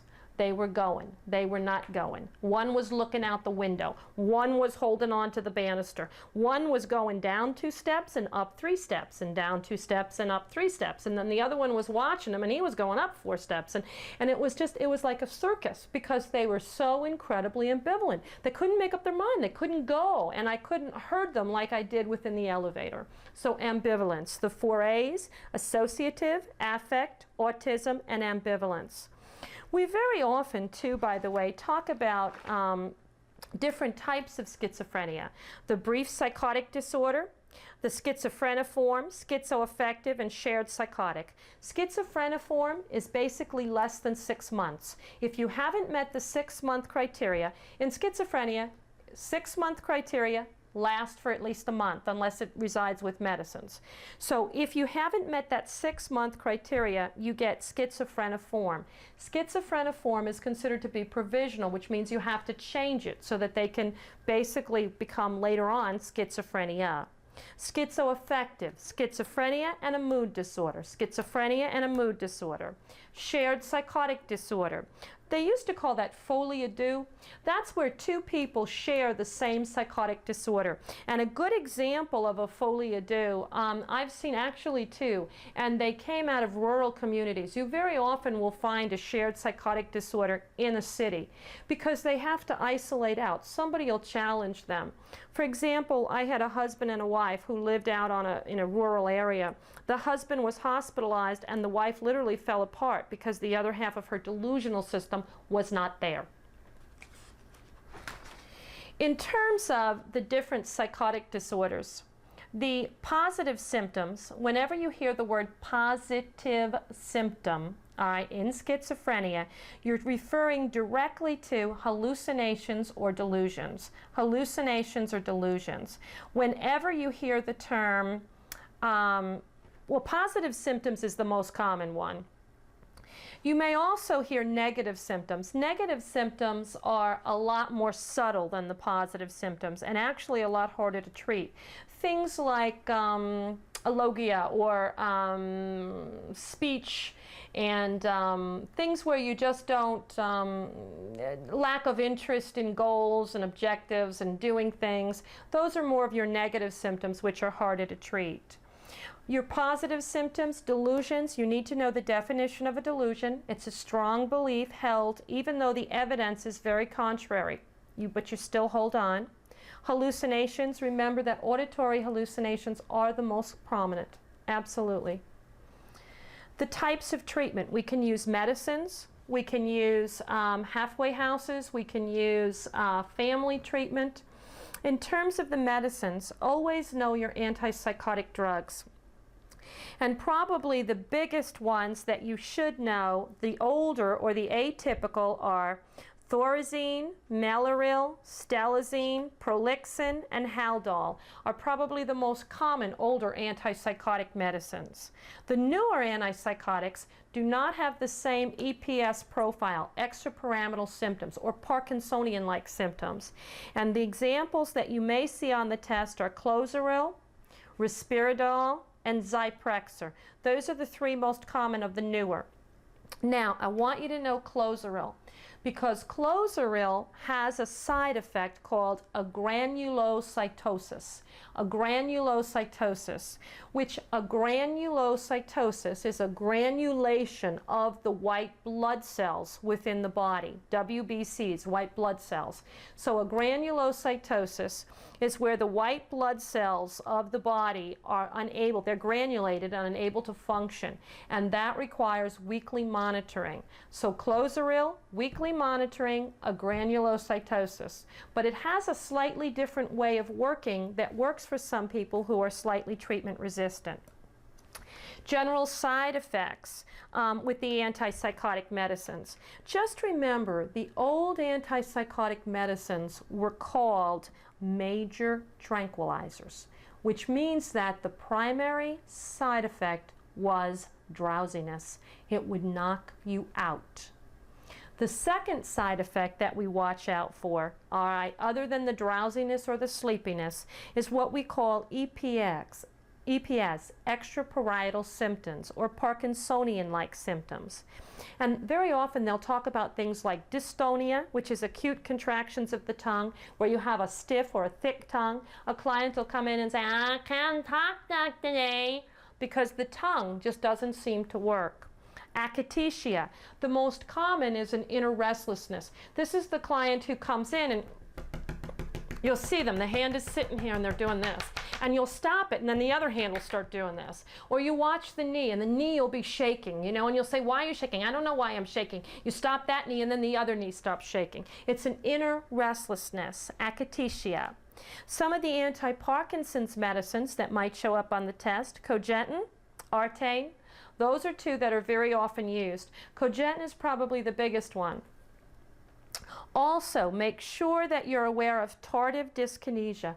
Tardive dyskinesia is a permanent neurological condition that happened way back when. Some people call it the Stelazine shuffle, where we gave mega doses of these traditional antipsychotic medicines to people, and they developed side effects that were permanent and irreversible. And a good example of tardive dyskinesia is you'll get the and you'll see it, where the kind of thing, where the mouth will come open. You see a lot of the involuntary movements where you can't stop it. You see the shuffle while they're doing that. Those are all signs, good signs, that somebody has tardive dyskinesia. Or actually, those are signs of EPS. Tardive dyskinesia is where the condition has gotten to the point where it's generally considered irreversible. You know, those conditions have gotten so bad they're really irreversible. Make sure you know your mood disorders, and that's a new category. So let's leave schizophrenia and move to the mood disorders. There are actually two things to remember with the mood disorders.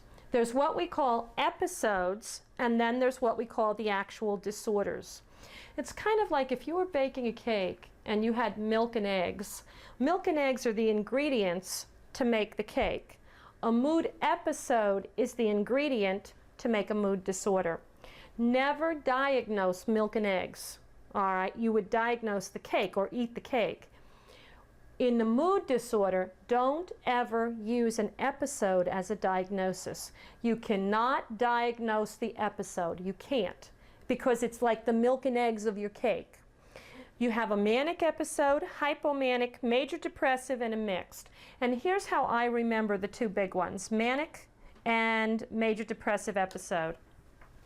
If I had to pick between having a manic episode and a major depressive episode, I'd pick manic any day. Any day I'd take manic. But the symptoms can only last for 1 week. 1 week. Where I have a major depressive episode, 2 weeks. So in major depressive episode, 2 weeks. In manic, 1 week. In a manic episode, I also have, or you would all, what the person has, a flight of ideas, decreased need for sleep. They have to have at least 3 of these kinds of symptoms. Grandiosity, hypervigilance. So they have those symptoms in a manic episode, plus it lasts a week. In a hypomanic, it lasts a few days, and it's not severe enough to be a full-blown manic.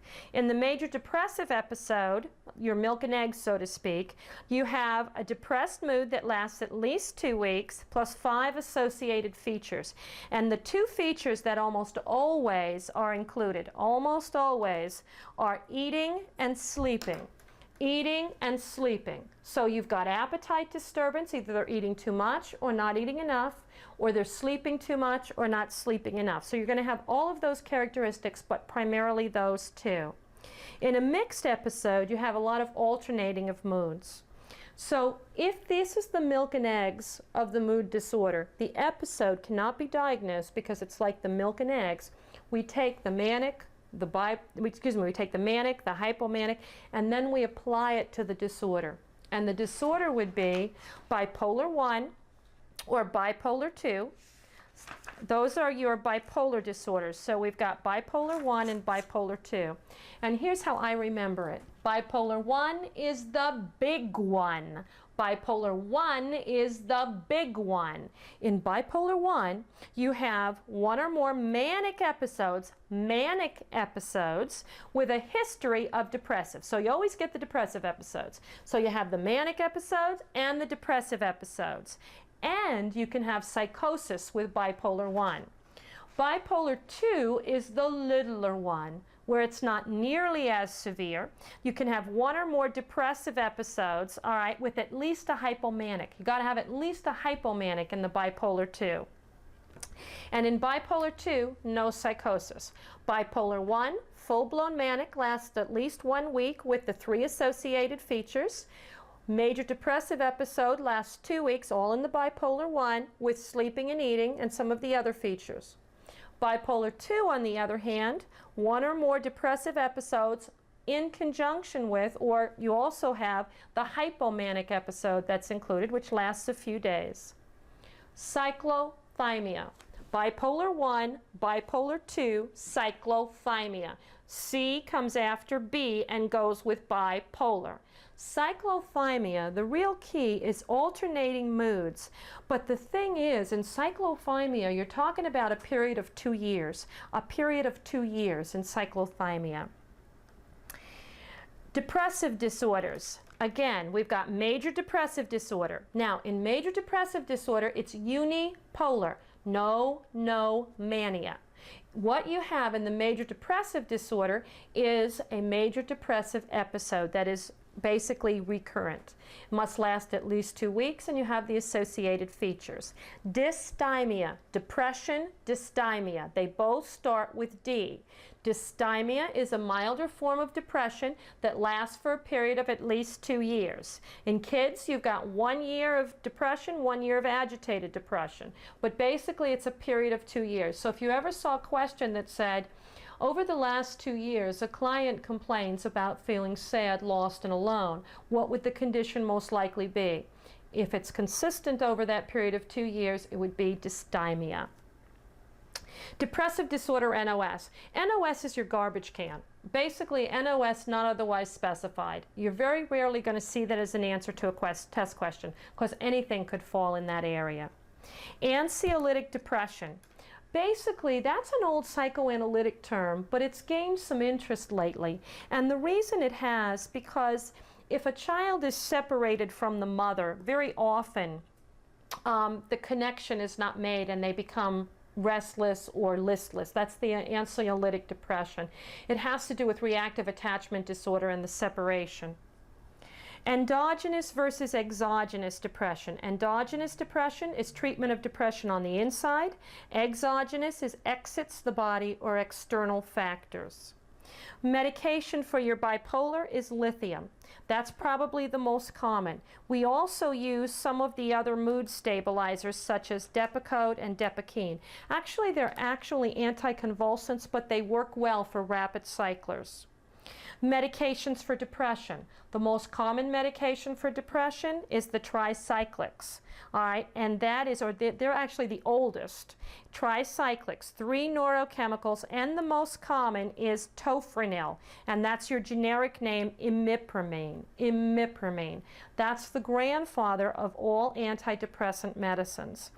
Another, the newer antidepressants, let's go over Mayo inhibitors. The big thing with them is I wouldn't memorize the medication so much as just remember diet, because it breaks down the body's ability to create thyramine, which breaks down the body's ability to break down certain chemicals in the body. So you've got to watch diet. You can't eat things like chocolate. Take away my chocolate, we have a problem. You can't have any kind of chemicals such as cheese, beef, chicken liver, pickled herring, wine. There's just so many dietary restrictions with the Mayos. The other antidepressants, the most common, you need to know what an SSRI is, selective serotonin reuptake inhibitor, Prozac, Paxil, and Zoloft. Those are the 3 most common. The one I want you to remember more than anything, side effect of the SSRIs, Prozac, Paxil, and Zoloft, is sexual disinterest and orgasmic delay. Sexual disinterest and orgasmic delay.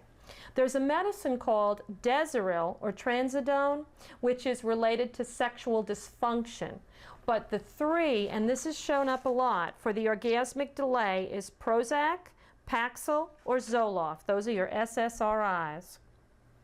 In anxiety, there are several anxiety conditions, and most of the time it's cognitive, behavioral, and somatically related.